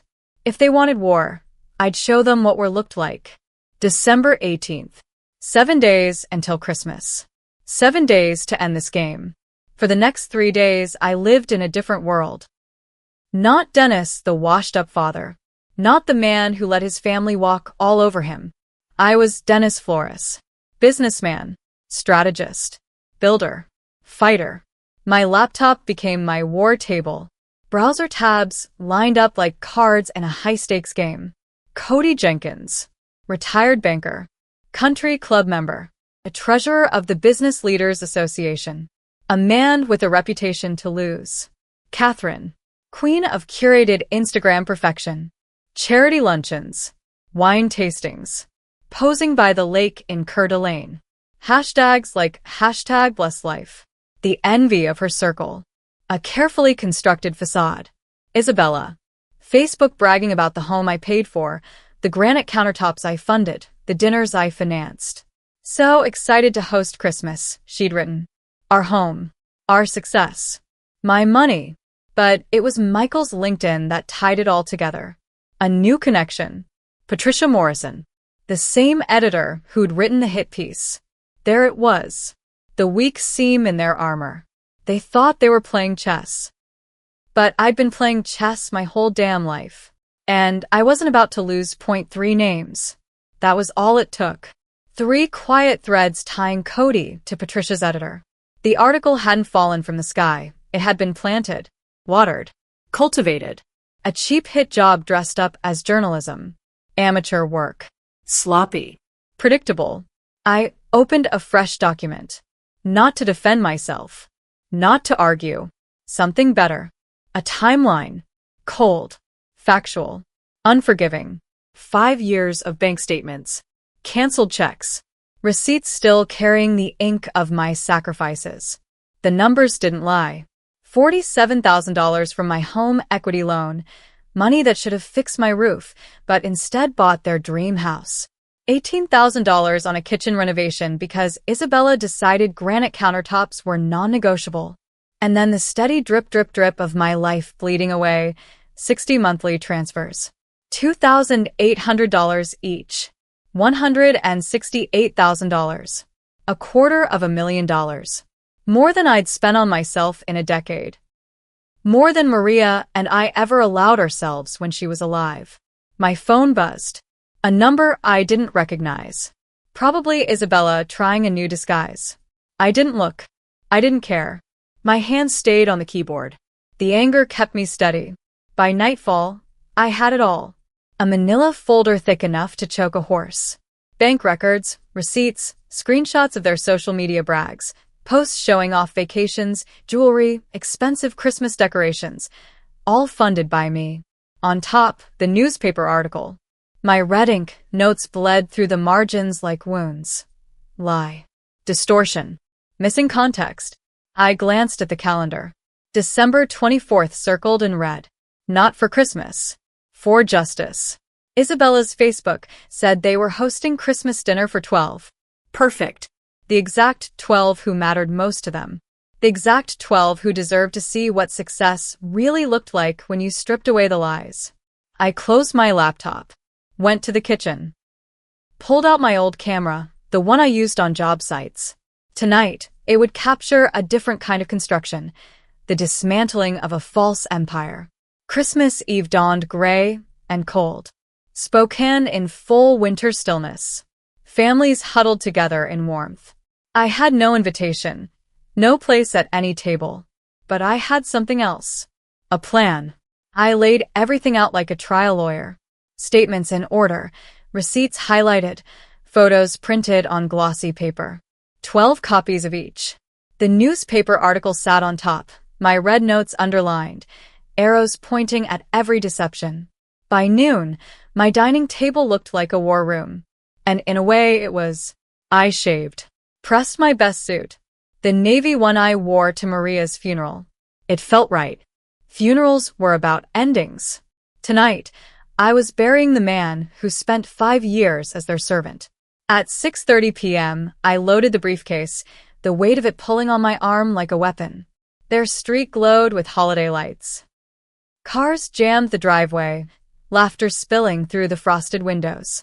From the sidewalk, I could see Isabella playing hostess, swirling a wine glass, her smile bright enough to blind. Michael hovered near the table. Cody and Catherine radiated the smug authority of people certain they would never be challenged. I parked across the street. Checked my watch. 6:45. Perfect. Dinner would be served. No polite exits. No easy escapes. Their front door unlocked. Of course it was. Isabella liked to brag about how safe her neighborhood was. I stepped inside. Warmth wrapped around me. Laughter floated through the air, brittle and false. I walked toward the dining room. Catherine's voice carried. "Darling, that's not how we do things in our family." The words scraped against me like sandpaper. Our family. After everything, they still said it like I was never part of it. I stepped into the room. 12 faces froze. Forks suspended midair. Isabella's glass stopped inches from her lips. Michael's face strained pale. Cody and Catherine looked as if the dead had walked in. "Good evening," I said, setting my briefcase on the marble sideboard. My voice calm, controlled. "I hope you don't mind if I join your Christmas celebration." Isabella recovered first. "Dennis, this is completely inappropriate. You need to leave." I clicked open the briefcase. Pulled out the first stack of papers. "Actually, I think your guests deserve to know who paid for this dinner. For this house. For this lifestyle you've been parading." A woman at the far end leaned forward, her curiosity piqued. "Isabella, what is he talking about?" "He's having some kind of episode," Isabella snapped. "Michael, call someone." But I was already moving. One packet at a time, I set the evidence in front of each guest. "Here," I said evenly. 5 years of payments, $168,000 in mortgage support, $47,000 down payment, $18,000 for renovations. Furniture. Appliances. vacations, jewelry. All mine. Silence. The sound of papers rustling as 12 pairs of hands turned the pages. For the first time, their perfect Christmas dinner didn't look so perfect. I watched their faces shift, one by one, as the truth sank in. Eyes scanning dates, signatures, dollar amounts. 5 years of sacrifice stacked neatly in front of them. A man at the far end of the table started to speak. His words collapsed under the weight of the page he was holding. Outrageous, finished a woman across from him. Her stare snapped toward Isabella. Why didn't you tell us any of this? For the first time, Isabella's perfect composure trembled. It's more complicated than it looks, she said, her voice brittle. Dennis volunteered to help us. We never asked. Actually, I cut her off, sliding another stack across the polished table. Let's talk about what you did ask for. And what you told the media about me. The air in the room dropped cold. I laid down the copies of the newspaper article. Faces turned pale as they recognized me in the grainy photo, the unstable man painted in their narrative just 3 days earlier. Now, I said, my voice low but steady, let's talk about the real manipulators in this family. Cody's face flushed red, then drained to gray. Catherine sat stiff, her wine glass untouched, fingers locked around the stem. Mr. Jenkins here, I continued, tapping the headline with my finger, used his banking connections to plant the story. Look at how I'm portrayed. Unstable, dangerous, abandoning poor elderly people in freezing weather. A gray-haired man in an expensive sweater raised his eyes from the paper. Cody, what is this about?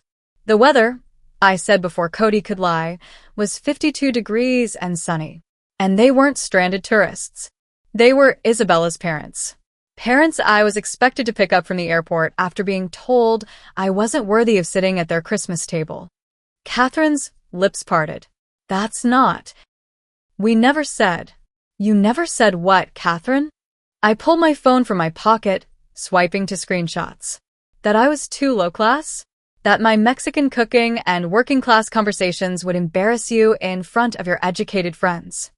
One of her charity friends shifted uncomfortably, her pearls catching the light. Catherine, surely you didn't. Cody leaned forward, his bluster breaking through his fear. He's twisting everything. This man has serious mental health issues. Stress. Financial strain. I almost laughed. Financial problems? Mr. Jenkins, I've been sending nearly $3,000 a month for 5 years. The only financial problems here are the ones about to land on your doorstep. I turned to the table, sweeping them all in. These people have taken $200,000 from me while mocking me behind my back. They turned my son against me. They banned me from holidays. And when I finally stood up for myself, they dragged my name through the press like I was a criminal. Michael's voice broke the silence, soft, almost trembling. Dad.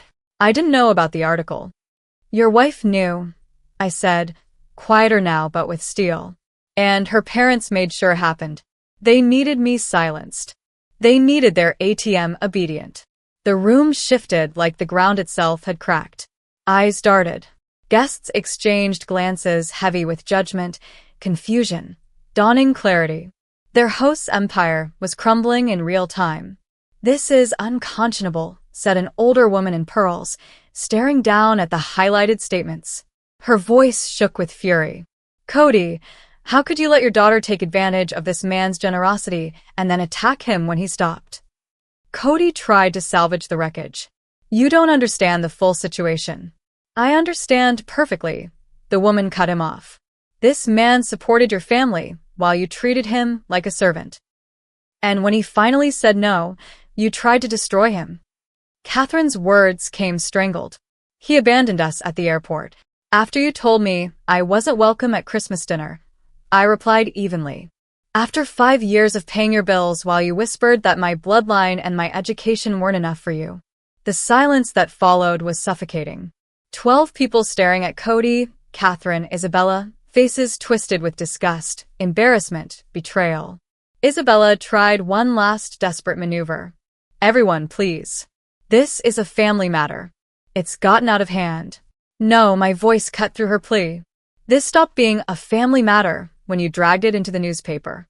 When you weaponized my reputation for your pride. When you decided my dignity was disposable. I let the silence breathe.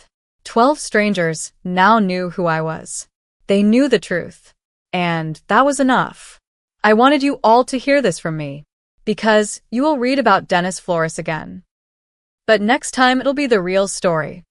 I snapped my briefcase shut. Straightened my tie. Enjoy the rest of your dinner.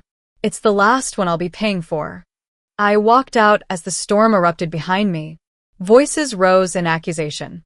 Questions demanded answers. The sound of their carefully constructed facade cracking apart. It was chaos. It was justice. And, to me, it was the most beautiful Christmas music I had ever heard. 3 months later, a Tuesday morning in March, the air smelled different. No trace of the December cold. Just the sweetness of new growth, fresh earth, renewal. The certified letter came heavy in the mailman's hand. I signed for it, holding the envelope like it carried a verdict. Notice of default. Final demand for payment. Inside, 3 months unpaid. $8,400 in arrears. 14 days to cure the debt. Or face foreclosure on the house I had helped them buy. The same house where I had dropped their masks in front of 12 witnesses. Karma was right on time. I set the letter down beside my coffee cup and let it rest there, like a piece of weather news from a place I didn't live anymore. A storm, yes, but not mine. Not anymore. The phone had been ringing for weeks. Calls from numbers I didn't care to answer. Isabella's voice had cracked into hysteria the first time I picked up, and that was enough. Blocked. Cody and Catherine tried next, their voices laced with the panic of people who'd lost everything money couldn't buy. Social standing, reputation, the image they clung to like life support, all of it gone after Christmas night. And then there was Michael, my son. His calls went unanswered, not because I didn't hear them, but because I wanted to know how long it would take him to bend. To break. To see the truth for what it was. The answer came 97 days later. That Thursday evening, he knocked on my door. I opened it to find a man I barely recognized. The swagger was gone. In its place, dark circles, a suit that looked like it had slept in the car with him, and a smell of desperation clinging so thick it almost had a sound. He had aged 10 years in 3 months. "Dad," he said, his voice flat with exhaustion. "We need to talk." I stepped aside and let him in. Watched his eyes scan the room like he was stepping into my house for the very first time. New furniture, fresh paint, repairs I had waited nearly a decade to make, because every dollar before had gone to his lifestyle, his wife's image, his in-laws' expectations. "Nice place," he muttered. "That's what happens when you spend money on yourself," I said, settling into my recliner, instead of on people who don't appreciate it. "Coffee," I offered. He shook his head. He sat on the edge of the couch, stiff, like the fabric might burn him if he leaned back. "Dad," he began, his voice small, "I need you to know how sorry I am. About everything. Christmas. The article. The way Isabella, the way we treated you." I didn't say a word. Just waited. I didn't know Cody planted that story. I swear I didn't. When I found out, he ran his hands through his hair. His voice cracked. Jesus, Daddy. "The things they said about you behind your back. The way they talked about our family. About Mom's memory. Maria." Her name hit like a stone in the chest. My jaw clenched. My voice stayed level. "And what exactly did they say about your mother?" His eyes dropped to the floor. "That she knew her place better than you knew yours. That she understood boundaries." The silence between us pressed heavy. "You should have defended her," I said. "You should have defended me." His voice was a whisper. "I should have. I should have stood up years ago." "Yes," I said simply. "You should have." The weight of 5 lost years filled the space between us. Outside, I heard my neighbor mowing his lawn, the ordinary rhythm of an ordinary Thursday night. A world where fathers weren't banned from Christmas by their own sons. "The house is in foreclosure," Michael said finally. "I know. We can't make the payments without, he stopped. The words caught in his throat. Without my help. I finished. He nodded, shame radiating off him. Without the money I sent every month while you let your wife's family treat me like garbage. I know how it looks. Michael.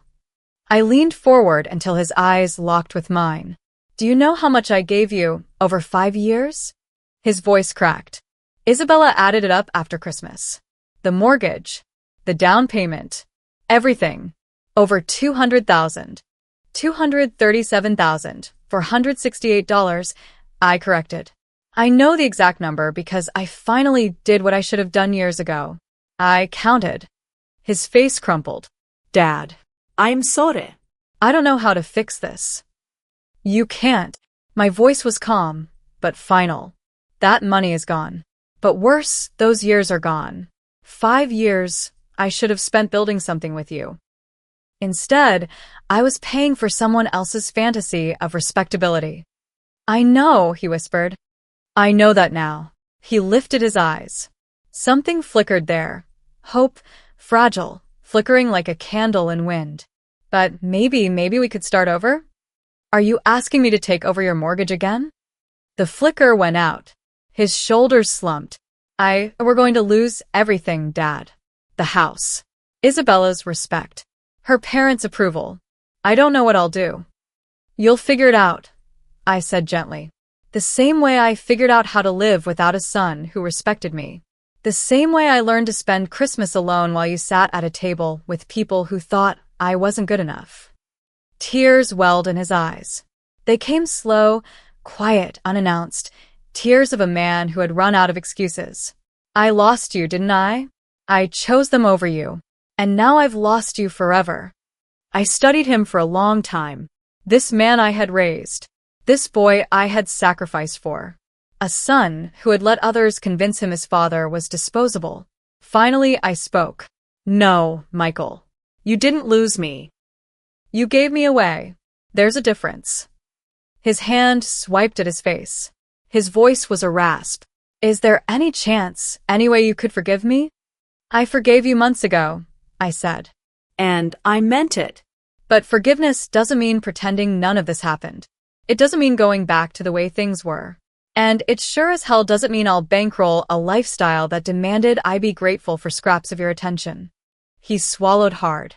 Then what does it mean? I stood and walked to the mantel. Maria's photo smiled back at me, eternal. Beside it, a new picture, me, Rosa, and her family at Easter dinner. My first holiday in years spent with people who wanted me there. It means if you want a relationship with me, you'll have to build it from the ground up. No shortcuts. No conditions. It means showing me respect instead of demanding I earn it. It means choosing what's right over what's easy. And it means I turned back to him, voice firm. The next time someone, your wife, her parents, anyone, tries to cut me out, you'll remember who actually acts like family. Michael nodded, slow and heavy, as if something inside him had finally cracked open. Maybe for the first time, he understood that respect isn't automatic. It isn't owed just because of blood. It's earned. It's chosen. And it can be lost. The house? He asked, his voice barely above a whisper. It's not your problem anymore? I leaned back, let out a breath I didn't realize I'd been holding. The truth rolled off my tongue cleaner than it ever had before. You're a grown man, Michael. Figure it out like grown men do. Get a job that pays enough to cover your life. Sell the house if you can't keep it. Buy something smaller. Affordable. Stop living beyond your means and expecting someone else to bankroll the illusion. He rose slowly, almost deliberately. For the first time since he'd walked into my home, his shoulders squared, his spine straightened. A flicker of dignity returned. You're right, he said, steady now. About all of it. I know, I answered, without gloating. Just the truth. He walked to the door. Paused. Turned back. His eyes, tired, humbled, but softer. Dad. Yes.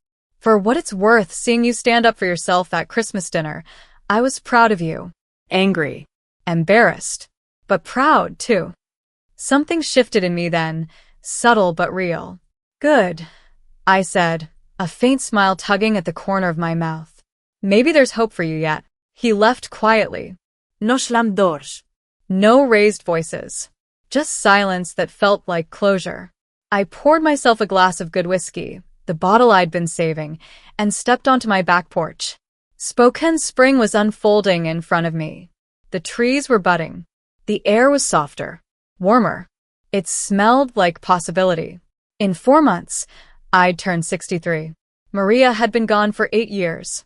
5 of those years I had spent as a servant to people who confused sacrifice with weakness.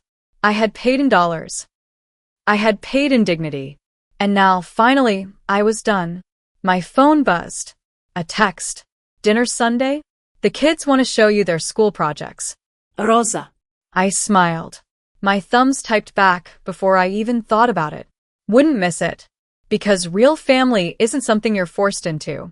It's the people who want you there, who make space at their table, who see you, not as a wallet or a chauffeur, but as blood or heart or simply someone who belongs. Everything else? Just theater. And I was finished buying tickets to shows where I was never welcome on stage. I lifted the glass. The whiskey burned in the best way, smooth, rich, alive. It didn't taste like alcohol that night. It tasted like freedom. And as the sky above Spokane deepened into the colors of spring, the future stretched in front of me, exactly as bright, exactly as wide, as I was finally willing to make it. I wasn't planning to stop. I was just driving by my son-in-law's place, thinking about nothing in particular, when a flash of silver caught my eye. My wife's Lexus, parked in his driveway. It should have been sitting in our garage at home. My chest tightened. Something inside me whispered danger. I slowed the car, engine humming low, and pulled over to the curb. My hands gripped the steering wheel so hard the leather creaked. For a moment, I thought about turning around, pretending I hadn't seen a thing. But the instinct was too strong. I had to know. I stepped out, careful, quiet, like a man walking toward his own execution. The April air bit cold against my face, but my body burned with heat. Each step felt heavier than the last as I crept closer to the side window. When I heard the voices drifting through the thin glass, my world cracked open. Margaret's voice. My wife of 25 years. Words sliding out soft, almost musical, but dripping with venom. When the old fool finally signs the papers, we'll have everything we planned for. I froze. My knees nearly buckled. That voice, once my comfort, was now a knife twisting into my chest. I stayed pressed against the wall, breath shallow, ear straining to catch every word. And then I heard Dan, my son-in-law, my daughter's husband. His smug, lawyer's cadence carried through the window like a verdict. The timeline's perfect, he said. File in June. Claim irreconcilable differences. With the new statutes, Margaret gets half of everything. Plus spousal support. For life. I wanted to be sick. My stomach turned as Margaret laughed, a sound I used to think was light, joyful. Now it was ice. She was lounging on my daughter's couch, legs crossed like a queen surveying her spoils, while Dan leaned back with the confidence of a man who thought he'd already won. I fumbled for my phone with shaking hands, hitting record just as Dan laid it all bare. My assets. My life's work. My entire future, reduced to bullet points in a manila folder on the coffee table. 25 years of playing the devoted wife, Margaret said casually, inspecting her nails as if my soul weren't breaking apart outside that window. Pretending to care about his boring construction stories? Smiling, nodding, worrying with him over peril? The man actually believes I love him. Her words gutted me, because until that moment I really did believe it. A twig snapped under my foot. The sound cracked the air like a gunshot. Their voices died instantly.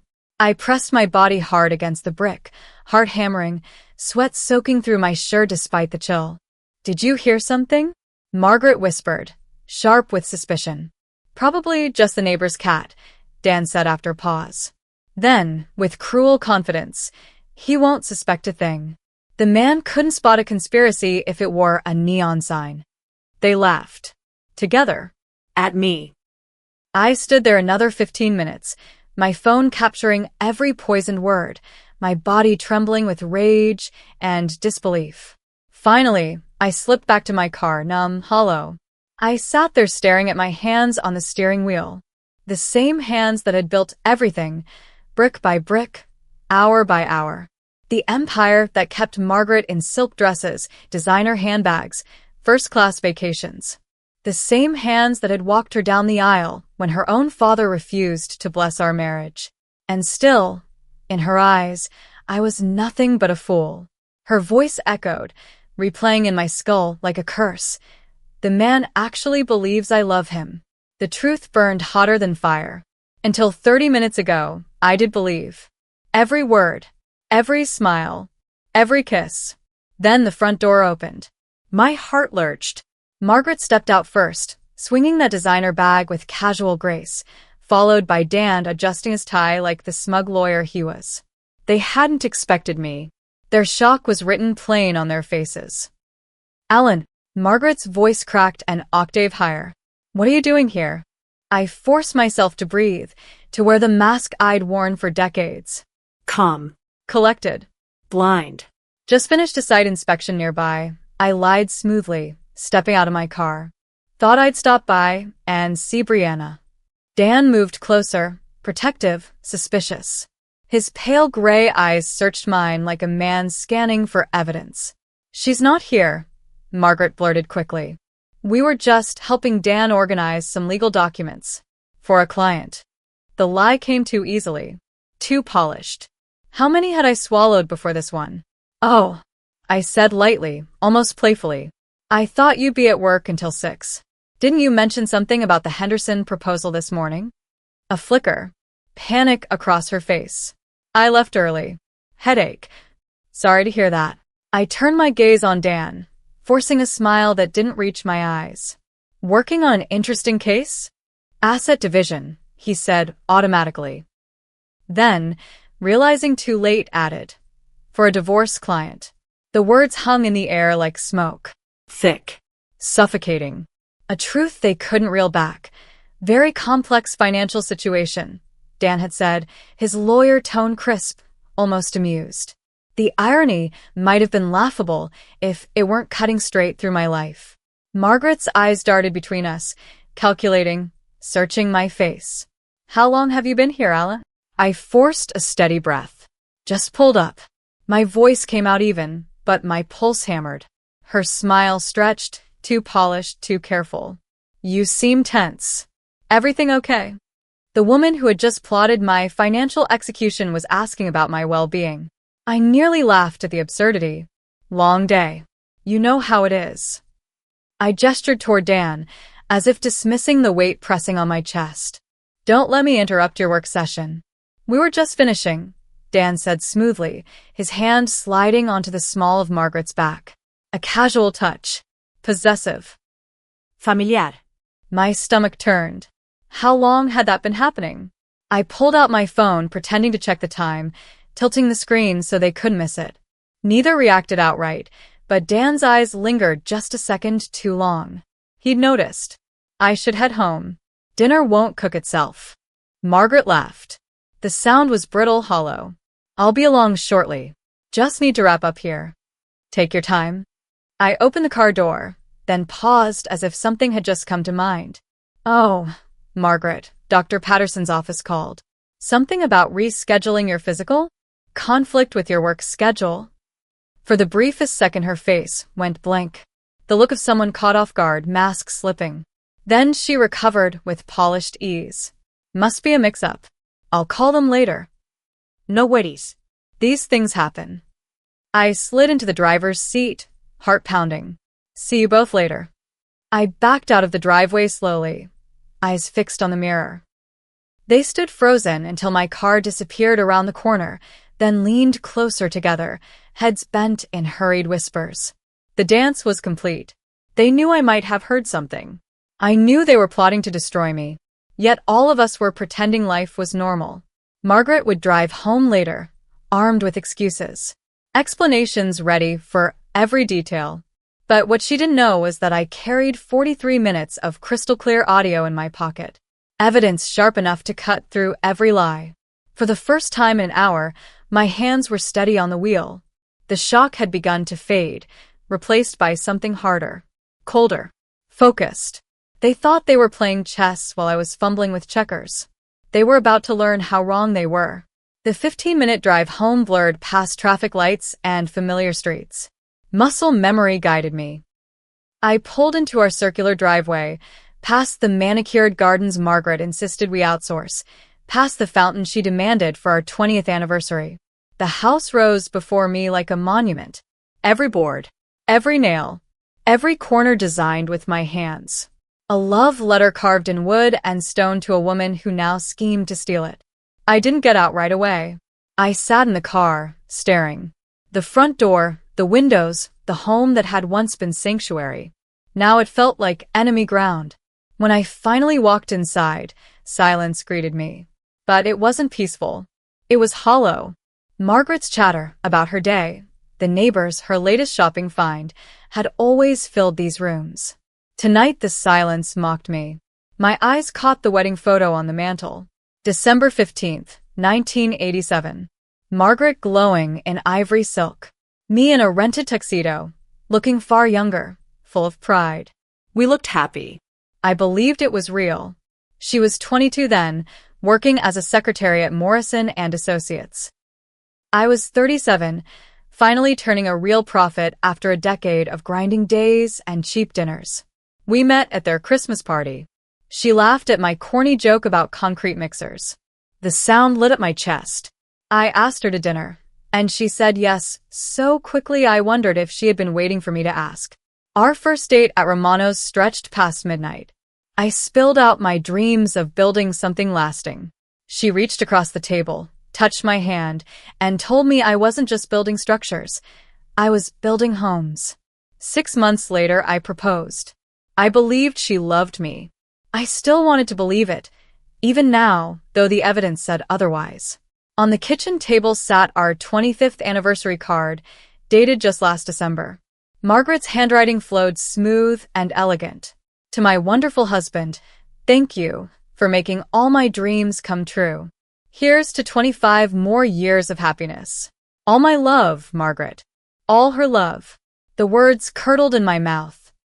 I drifted into the living room, where Brianna's baby pictures lined the shelves I had built for Margaret during her pregnancy.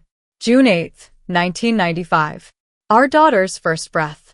Margaret, radiant despite exhaustion, holding our miracle like she'd been born to be a mother. Those years had been the brightest of my life.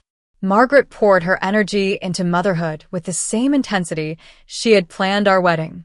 Soccer games, school conferences, birthday parties with elaborate themes. She captured every memory, every smile, with fierce pride. You're the best father in the world, she whispered to me the night Brianna graduated high school, tears shining as our daughter walked across the stage. She's going to do incredible things because of the foundation you gave her. The foundation I gave her. Not we. Not us. Just me. Maybe the cracks had always been there. I just hadn't wanted to see them. I sank into my old leather recliner, the one Margaret always hated. She said it was too ugly for the formal living room. I never cared. That chair carried me through long nights and harder years. Now it held me while the weight of memory came crashing down. Moments replayed like scenes from a film I no longer recognized. Our 10th anniversary cruise to Alaska. Margaret, glowing as the ship cut through icy waters, pointing at glaciers and bald eagles with childlike wonder. Brianna's college graduation, the three of us crying as she crossed the stage to claim her psychology degree. Christmas mornings filled with torn wrapping paper, laughter, chaos. Margaret had always insisted on elaborate decorations, weeks to put up, a single day to tear down. When had those memories shifted? When had gratitude turned into entitlement? When had thank you become we deserve more? The answer sat inside the recording on my phone. The truth was brutal. Margaret hadn't loved me in years, maybe decades. Every anniversary, every kiss, every whispered I love you had been scripted, rehearsed, part of a performance. A manipulation to keep me moving, keep me building, keep me blind. 25 years of devotion reduced to legal strategy. I sat in the growing dark, the house wrapped in silence, surrounded by evidence of what I thought was happiness. Grief twisted through me, sharp and raw, but something colder pressed in beside it. Calculation. Focus. The same instincts that built my company from nothing now stirred again. Margaret thought she was the strategist. She believed she'd been playing the long game. But she had no idea what kind of man she married. I forced myself to look back, to trace the moment when our marriage shifted from partnership to positioning. The memory landed with cruel clarity. Spring of 2020. Coal construction had just landed the Morrison Municipal Center contract. $50 million. The largest project in our history. I'd walked through the door that evening, expecting champagne, maybe tears of joy. She had always been there for my milestones, always my cheerleader. Instead, she sat at the kitchen table with a real estate magazine open, calculator in hand. "This means we can finally afford the house on Elm Street," she said flatly. "The one with the circular driveway and the pool. The Hendersons are asking $4.2 million. No congratulations. No pride in the achievement. Just immediate calculations on what my success could buy her. "Margaret," I said carefully, "I haven't even started the project. There's design work, permits, subcontractors." "But the money's guaranteed, right?" she interrupted. "Once you sign the contract, the city has to pay." Her green eyes had looked at me differently that night. Not with admiration. Not with love. With calculation. That conversation dragged on for hours. She mapped out expenditures like a general planning a campaign. The new house, club membership, luxury cars, European vacations. Always hers. Always her vision. Not ours. Never us. The pronouns should have warned me, but I was too lost in project logistics to see. By 2021, her demands escalated. Country club membership became non-negotiable after the Pattisons joined Riverside Hills. Our cabin in Wisconsin, my refuge, suddenly became an embarrassment compared to the Johnsons' Aspen Lodge. She began dropping hints at dinner about other wives who were treated better, other husbands who knew how to appreciate sacrifice. The intimacy between us faded slowly, so slow I blamed age, stress, time. Eventually, we ended up in separate bedrooms, my snoring the excuse, though she had never complained in 23 years of marriage. Conversations at the dinner table shifted too. Once we talked about dreams, the business, Brianna's future. Now it was lists of what other people owned. Sarah Mitchell's husband bought her a Mercedes for their anniversary, Margaret had said just last month, carving her salmon with delicate precision. Just because he appreciates all she's sacrificed for their marriage. Sacrificed. As if living in luxury had cost her something. By late 2023, after Brianna's wedding, I noticed her fascination with Dan growing. She asked him endless hypotheticals about divorce law, about property division, about spousal rights. She claimed it was for a friend, but the questions grew too specific. She began leaving the room for phone calls. Book club, she said. Volunteer committee. Lies, all of them. How many of those calls were planning sessions with Dan? I pulled out my phone and replayed pieces of today's recording. Dan's smug voice. We've been documenting his assets for months. Margaret's cruel laughter. 25 years of playing the devoted wife. It all made sense now. Her sudden obsession with my financial reports. Her insistence on joint accounts, while quietly building her own lines of credit. Every question, every curiosity was reconnaissance. While I was building a kingdom for us, she was cataloging it, brick by brick, preparing to steal it. But Margaret had made her fatal error. She underestimated me. The same man who built coal construction from a single truck and a borrowed toolbox still lived inside me. The same analytical mind that survived 35 years of labor strikes, contract disputes, municipal politics, was now turned on her. She thought she was playing chess. She thought I didn't know the rules. She was about to find out exactly who she married. Margaret had spent months arranging her game pieces, moving quietly, assuming I was blind to the board. She believed I was predictable, oblivious. A husband too busy building an empire to notice betrayal simmering under his own roof. She was wrong. I stood from the recliner, the leather groaning under my weight, and walked into my home office. The shelves lining the walls held 35 years of my life: tax returns, contracts, partnership agreements, deeds. Every piece of paper Margaret thought she was secretly cataloging. But I knew something she didn't. The real assets weren't there. I scrolled through my phone and stopped at a name. Marcus Webb. My accountant. My friend. The one man alive who knew about the offshore structures I'd put in place years ago. Legal. Documented. But invisible to anyone without forensic precision. It was time to make the call that would change everything. 3 days later, my office looked less like a study and more like a war room. 2 laptops hummed on the mahogany desk I'd built with my own hands. Screens glowed with spreadsheets, bank ledgers, property records. Yellow pads cluttered every inch of the surface, scrawled with columns labeled assets. Weaknesses. Timeline. Leverage. I shaved carefully that morning, wore my best navy suit, slipped on the glasses Margaret always said made me look distinguished. Funny how grief could harden into clarity when you had decades of business behind you. Marcus had been more helpful than I dared hope. He confirmed what I already suspected. Margaret never found the offshore accounts. She'd been busy documenting the visible: land, houses, cars. But the true jewels, the crown of my empire, remained hidden in plain sight. Yet her own trail told a story she never meant me to see. I pored over her credit card statements. $47,000 siphoned over 8 months. Funneled into a joint account I'd never heard of. The listed beneficiary made my jaw tighten. Daniel Thompson. It wasn't just an affair. It was a merger. They had been aligning their finances long before their conspiracy reached my ears. Luxury lunches at Riverside Country Club. $300 spa treatments. Designer clothes bought during so-called book club nights. Every expense painted a picture of a woman already living for another life. The handbags stung worst. 8 Hermes purses in one season, while she scolded me about grocery costs at breakfast. The hypocrisy was staggering. If Margaret's trail enraged me, Dan's weaknesses gave me hope. My contacts in construction had been generous with information. Davenport's rising star attorney was drowning. $180,000 in student loans. An $8,500 a month office lease chosen to impress, not to sustain. He owed subcontractors across town nearly $25,000, ducking calls and stalling payments.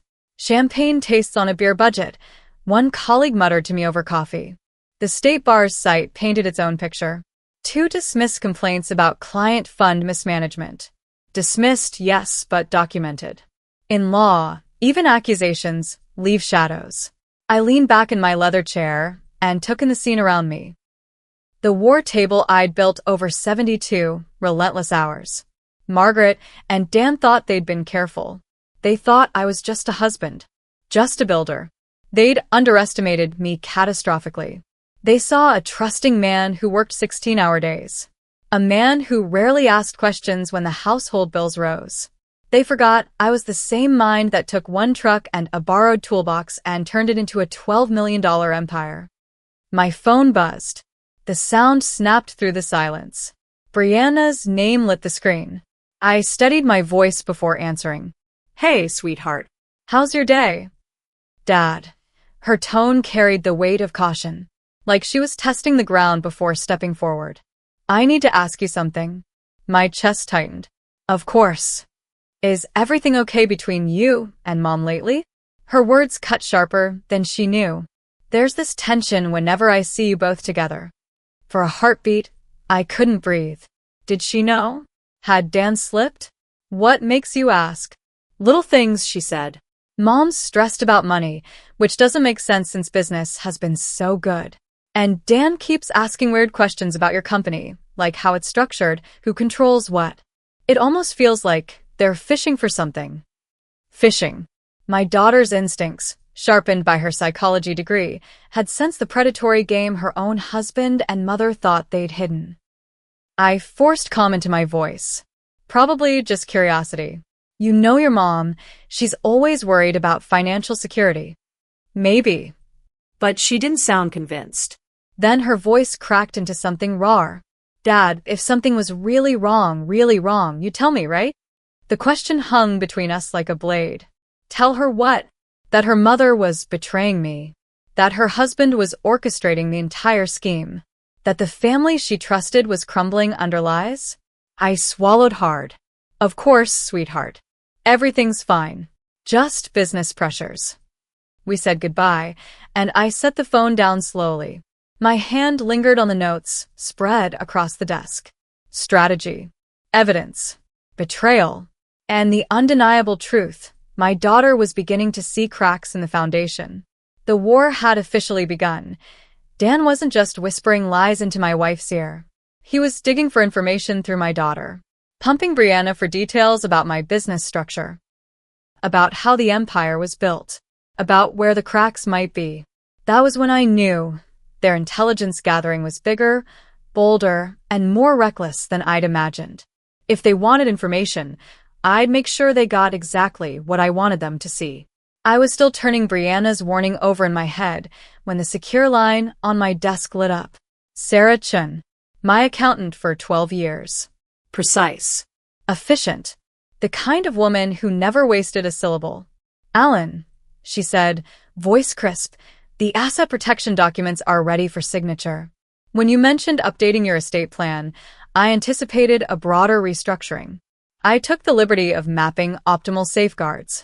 She paused. A silence that weighed heavy. Then, this is about more than estate planning, isn't it? I let out a breath. You're perceptive, Sarah. 28 years in forensic accounting, she replied. I can read between the lines. Do I need to ask what kind of threat we're protecting against? The domestic kind. The line went quiet. She didn't need details. She'd seen too many men on my cruise gutted by divorces they never saw coming. I'll have everything finalized by noon, she said finally. Once signed, your business assets will be untouchable. Whoever's circling won't even know where the real money lives. By 10 a.m., I was across town, sitting in the boardroom of First National Bank. The room smelled of coffee and leather, the same place I'd negotiated construction loans for decades. Tom Bradley sat across from me. Friend, golf partner, bank president. Account security review, I said, sliding the papers across the polished mahogany. I need every joint access point verified and frozen. Temporary holds. Pending identity confirmation. Tom's brows arched. Alan, this is comprehensive. Every account? Every line of credit? Automatic payments, too. Every single one. Can I ask why? You may not. I smiled as I said it. How soon do the holds take effect? Immediately upon your signature. All account holders will be notified. Access will require in-person ID and secondary verification. Tom studied my face. This is going to inconvenience Margaret. I leaned back. That's the point.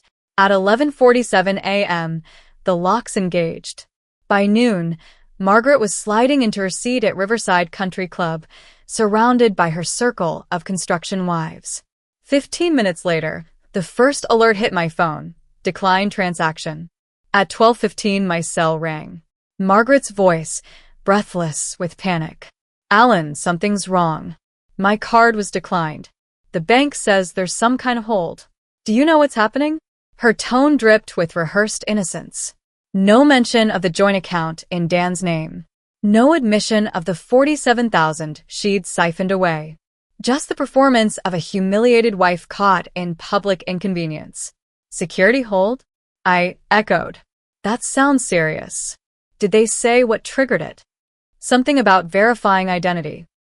It's embarrassing, Alan. I'm sitting here with Linda and Susan and Janet. I couldn't even pay for lunch. Her distress wasn't about me. Or us. It was about appearances. Reputation.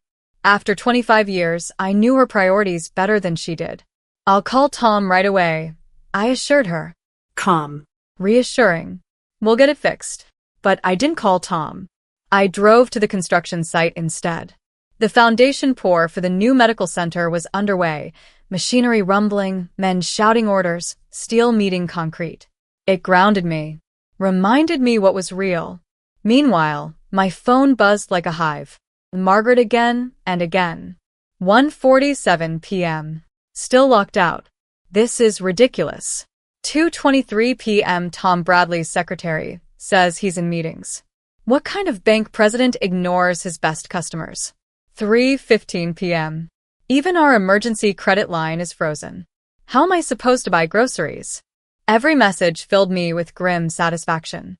For 25 years, she lived in the comfort I built. She never once worried whether the mortgage check would clear, whether the lights would stay on, whether the future was safe. Now she tasted what it felt like when security evaporated without warning.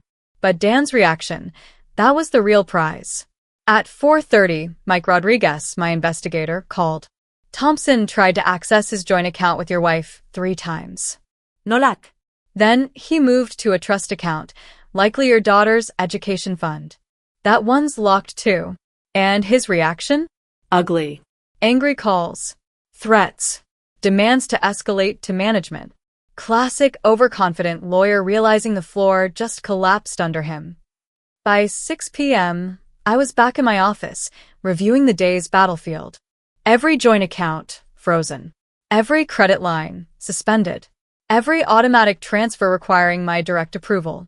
Margaret's access to 25 years of wealth had been stripped to whatever cash sat in her purse. And the best part? Every move I'd made was legal. Clean. Documented. A husband protecting his estate during a routine review. Tom Bradley could confirm the protocol was textbook. But Margaret and Dan would know the truth. The man they thought they'd cornered wasn't cowering. He wasn't defending. He was taking the board. At 6:47 p.m., my phone rang again. Margaret's number flashed across the screen. I already knew what waited on the other end. Desperation. The mask of control beginning to crack.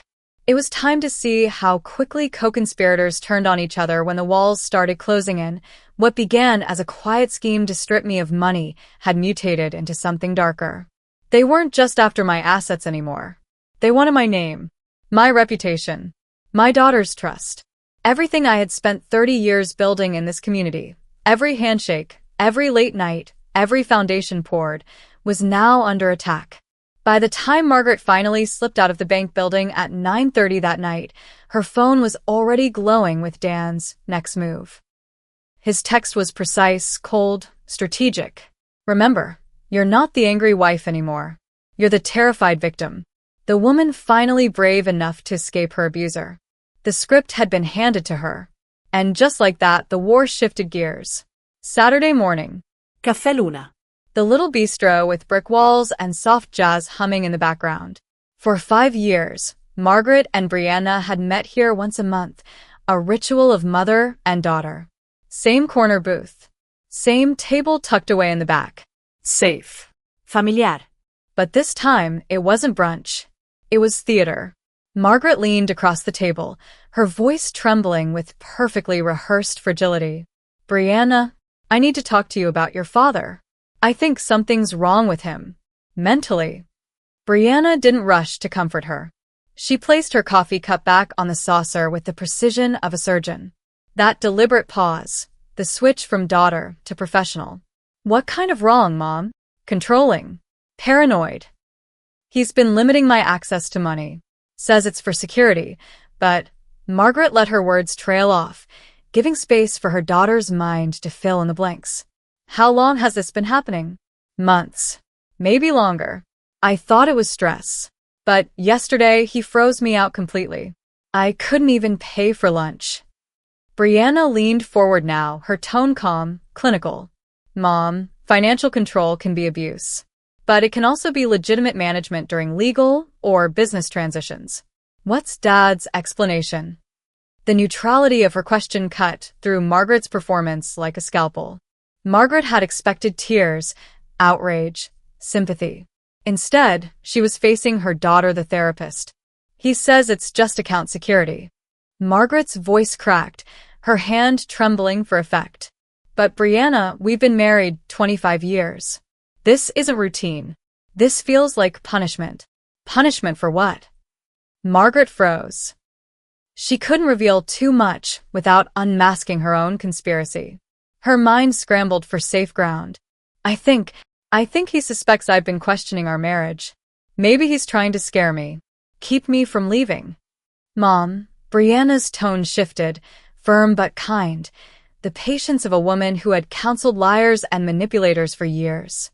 Are you saying Dad is financially abusing you to stop a divorce? Or are you saying you're considering divorce and Dad is protecting assets? The distinction was a blade, cutting straight to the truth. Margaret flinched. Then she pivoted. I'm saying your father has changed. His behavior concerns me. As a psychologist, I thought you could help me understand what's happening. Brianna didn't let her off the hook. Major behavioral changes always have triggers.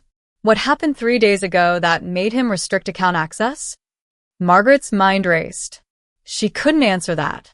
Not truthfully. Not without admitting her own betrayal. I don't know, she whispered finally. That's what scares me. But Brianna wasn't buying it. Her gaze stayed steady, clinical. She wasn't looking at her mother. She was diagnosing a patient. Mom, are you asking me for psychological advice? Or are you asking me to take sides? The bluntness shattered Margaret's carefully rehearsed performance. Her victim narrative crumbled under the weight of professional detachment. I'm asking you to help me understand what's happening to our family, Margaret managed. Then talk to Dad, Brianna replied. Be honest. Don't ask me to psychoanalyze him through your filter. That's not how truth works. The conversation was over. 20 minutes later, Margaret stormed out of the cafe, her performance in ruins. Fury boiled beneath her carefully crafted victim mask. If Brianna wouldn't automatically validate her claims, then her whole narrative risked collapse. And without her daughter's support, Dan's script of the terrified wife would fall flat. Meanwhile, 40 miles away, I sat in my office at Cole Construction.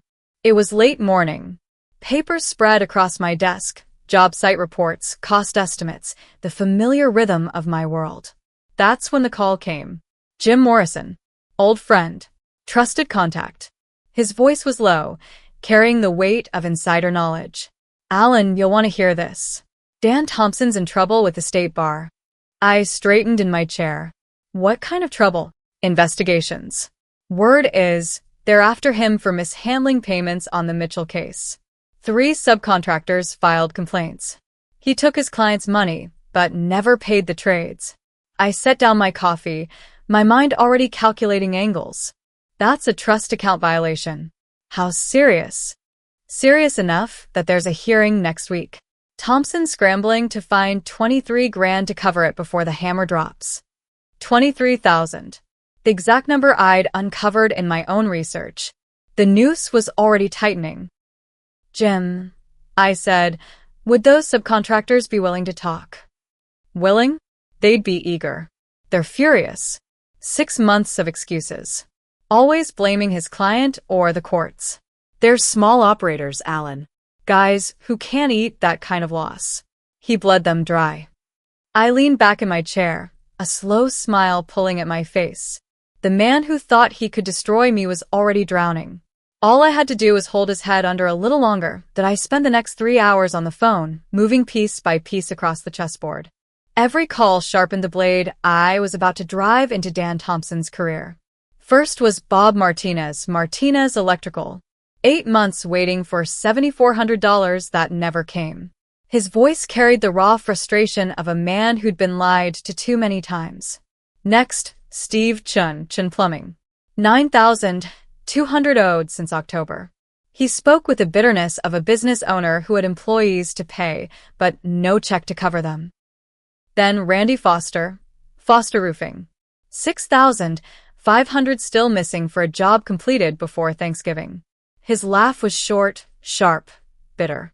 A man tired of chasing promises that never materialized. Each call followed the same script. I wasn't Alan Cole defending himself. I was simply a construction executive doing due diligence. A routine courtesy check before hiring an attorney. And each man, hungry for justice, desperate to warn others, poured gasoline onto the fire. Stories of shortcuts, excuses, shady handling of money. By 1 o'clock, I had more than just anecdotes. I had a dossier. Evidence of a clear pattern. Dan siphoning client trust funds as if they were his personal checking account. Misleading contractors. Violating bar rules. Exploiting the very people he claimed to represent. At 2:30, I dialed the number that mattered most, the State Bar Association's ethical complaint hotline. I'd like to file a formal complaint, I told the intake specialist, my voice steady. The attorney's name is Daniel Thompson. He's engaged in systematic misuse of client trust accounts and misrepresented payments to industry professionals. They asked for details. I gave names. Dollar amounts. Timelines. I laid out Dan's fraud with surgical precision. 3 contractors agreed on the spot to testify. They wanted blood. By 4 o'clock, Dan's law office was already receiving calls from the bar about expedited procedures. Mandatory hearings. Formal investigation. The ground under him had begun to crack. At 4:47 p.m., my phone buzzed.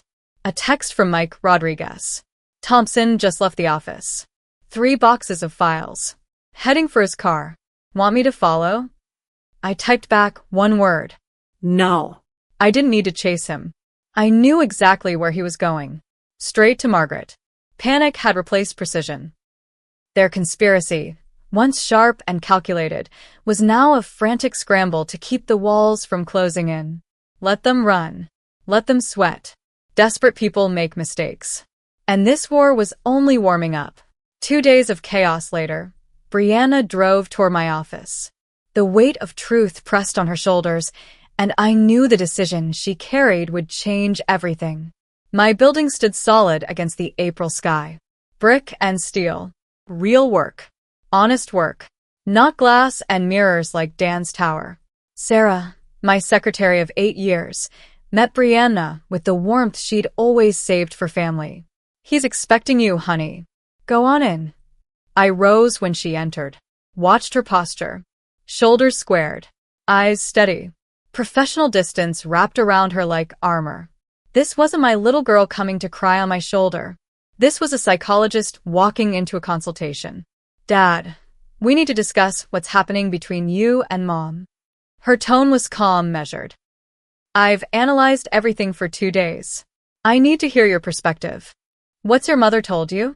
That you're controlling, manipulative, possibly abusive. She wants me to validate her story with my credentials.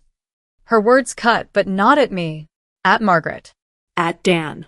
I could hear the disgust in her clinical neutrality. And what do you think? I asked. Her green eyes, Margaret's eyes, but sharper, clearer, locked on mine. I think Mom tried to manipulate me, the same way she's been manipulating you. Then let me show you the evidence, I said quietly. My thumb hovered over the phone screen. 1 recording. 1 truth that would shatter everything. She nodded. Play it. I pressed play. Margaret's voice filled the office, dripping with contempt. When the old fool finally signs the papers, we'll have everything we planned for. Brianna didn't flinch. Not at first. She listened like a clinician dissecting symptoms. But when her mother mocked 25 years of marriage, her hands clenched. Just once. Then released. The conversation played on Margaret and Dan, cold and clinical, dividing assets, mapping out strategies, reducing decades of life into calculations. When it ended, silence stretched between us like a canyon. How long have you known? She asked finally. 6 days. I overheard it at your house last Tuesday. And since then, I've been preparing, building a defense, pretending life was normal. Brianna leaned back, thinking it through. Mom asked me to evaluate your mental state, to brand you abusive. She wanted to use my training as a weapon against you, and against the ethics I swore to uphold. Her voice trembled now, not from weakness, but anger. She tried to use me, Dad, as a tool in her lie. The weight of betrayal hung between us. Not just mine, but hers. I'm sorry you were dragged into this, sweetheart, I whispered.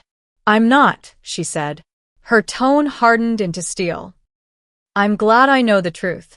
The only question is, what happens next? That's your choice, I told her.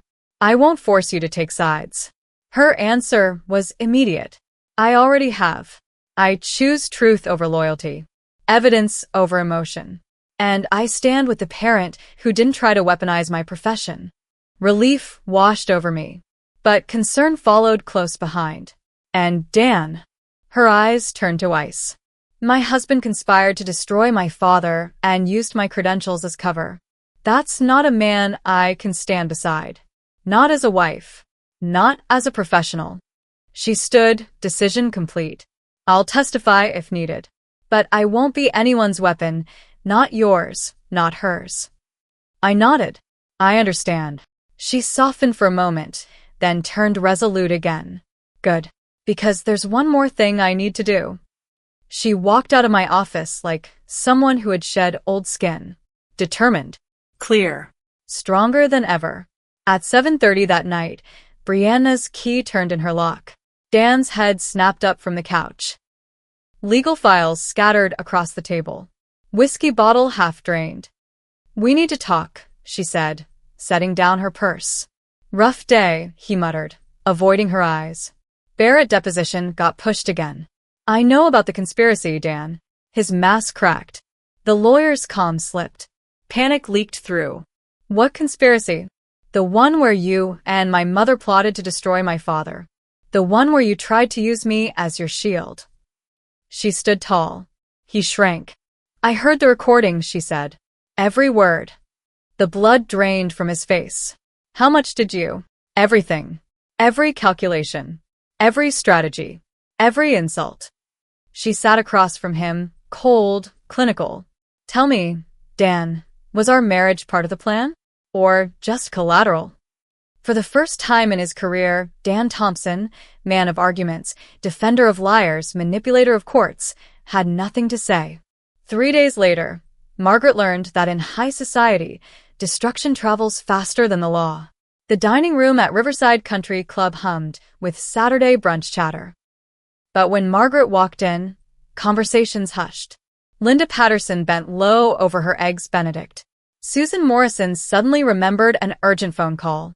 Margaret reached her usual table and found only silence. Janet Crawford, queen of the committee, smiled with venom. Margaret, dear, we missed you at the meeting yesterday. What meeting? I wasn't told. Oh, didn't you get the message? We had to make some organizational changes. You understand. And just like that, the doors began closing. Calls unanswered. Invitations rescinded. Her social circle dissolving under whispered judgment. While Margaret's world shrank, mine expanded. 35 years of honest business gave me credibility no conspiracy could erase. A lunch with Tom Bradley at the bank confirmed it. Over coffee, I spoke with measured sadness. Margaret and Dan, they've been making concerning plans about my assets. I've had to protect myself. Tom's nod was exactly what I wanted. Professional understanding mixed with personal sympathy. That evening, at the Chamber of Commerce board meeting, Jim Morrison asked why Margaret had missed the fundraiser. I let my voice carry the quiet ache of betrayal. Sometimes you learn people aren't who you thought they were. After 25 years of marriage, I'm grateful I found out before it was too late. By Sunday, Margaret's exile was complete. The country club put her membership under review. The charity board accepted a resignation she never offered. Meanwhile, Dan's fall accelerated. 3 major clients pulled their accounts, citing ethical concerns. Miller Industries, worth $200,000 annually, sent a letter. Formal. Cold. Final. Loss of confidence in counsel's professional discretion. Their empire of lies was burning. And for the first time, I believed truth might actually win. Margaret's voice cracked through the thin walls that Sunday night. A frantic call to Dan, trembling with panic. Everyone knows, Dan. Everyone. I can't even show my face in this town anymore. Her words dripped with desperation. We'll file emergency motions first thing Monday. Force Alan into a corner. Dan's reply was sharp, brittle.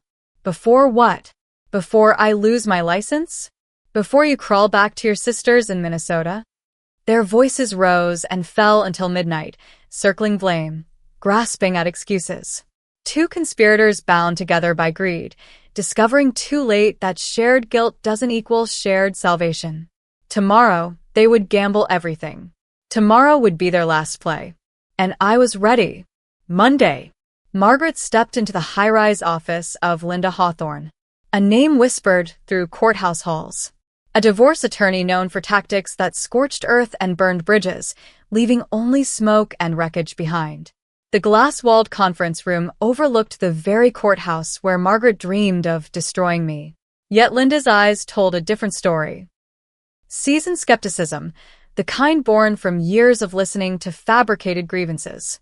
"Mrs. Cole," she said, flipping through a thick folder, "I've reviewed your materials. From what I see, your husband's financial protections are lawful. Joint account holders have rights during marital conflict."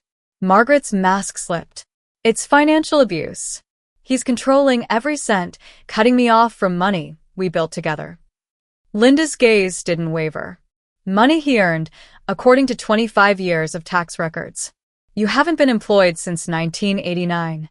The words landed like a verdict. Homemaker. Once her badge of luxury and security. Now it read like a confession of dependency. What about emotional abuse? Margaret pushed harder. Intimidation? Control? He's always been controlling. Linda leaned forward. Documented incidents, Mrs. Cole. Has he threatened you? Physically? Prevented you from leaving? Isolated you? Monitored calls? Each question tore at the story she'd rehearsed in sleepless nights. Lies crumbling under the weight of truth. Alan Cole had never lifted a hand, never raised a fist, never locked a door. Margaret had nothing. 10 blocks away, Dan's world collapsed under the weight of bureaucracy. The call came from the State Bar. "Mr. Thompson, additional complaints have been filed.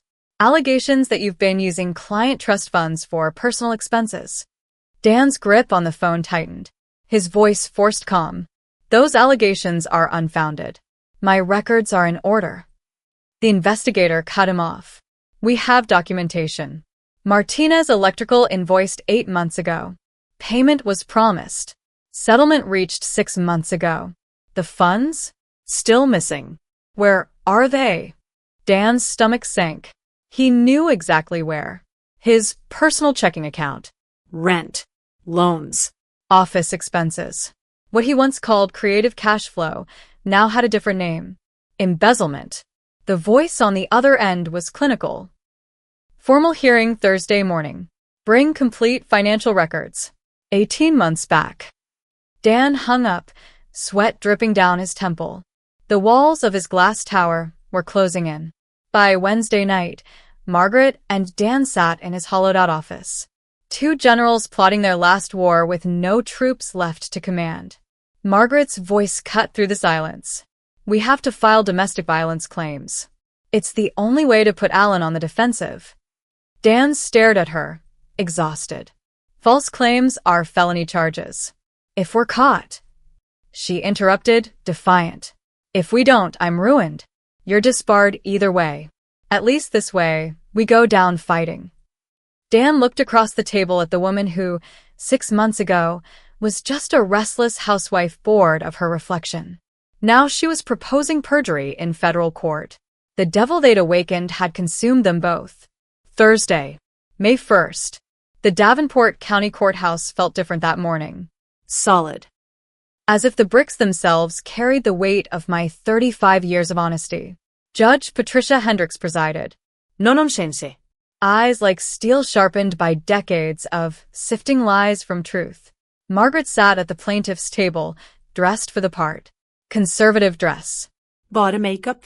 A trembling hand clutching tissues. The costume of a battered wife.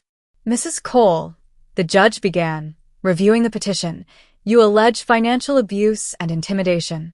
Tell us what happened." Margaret's voice quivered. "For months, my husband's restricted my accounts, monitored spending, threatened to ruin me if I left. Last week, he cut off all access. I had nothing." Her performance was flawless. Vulnerability rehearsed, her lies polished by desperation. Then James Morrison, my attorney, rose. His voice steady, unshakable. "Your Honor, Not only are Mrs. Cole's claims false, but we have evidence of a conspiracy to defraud my client. Audio recordings. The judge leaned forward. A serious accusation, counselor. James pressed a button. The courtroom filled with Margaret's voice.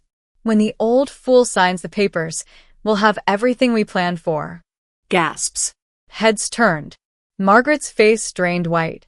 For 43 minutes, the room listened. My wife mocking me. Dan outlining schemes to strip my assets. Both of them plotting to weaponize my daughter's career. The performance of a victim collapsed under the weight of her own recorded cruelty. The judge's gavel fell. Petition dismissed. Case referred to the district attorney for perjury review. Margaret's lawyer, pale, withdrew on the spot. She'd been used as a pawn in a fraud she wanted no part of. 2 weeks later, the wreckage was complete. Margaret, stripped of claims to spousal support, bound by a prenup she'd forgotten she'd signed. Dan, disbarred permanently. $127,000 missing from client accounts. Last I heard, he was in Nebraska, working as a paralegal. Brianna, stronger than either of them, filed for divorce, building a new practice rooted in truth, helping others recognize manipulation before it destroyed them. And Margaret? She now stands behind a cash register at the same mall where she once drained my accounts on luxury. The irony is poetic. As for me, Cole Construction is stronger than ever. Contracts returned. Friendships deepened. My home, once a stage for performance and betrayal, is now filled only with honesty. The sound of rain on windows I built with my own hands reminds me every day, this house is mine. My life is mine. Margaret had been right about one thing. I had believed she loved me. But now I understand the difference between real love and an act.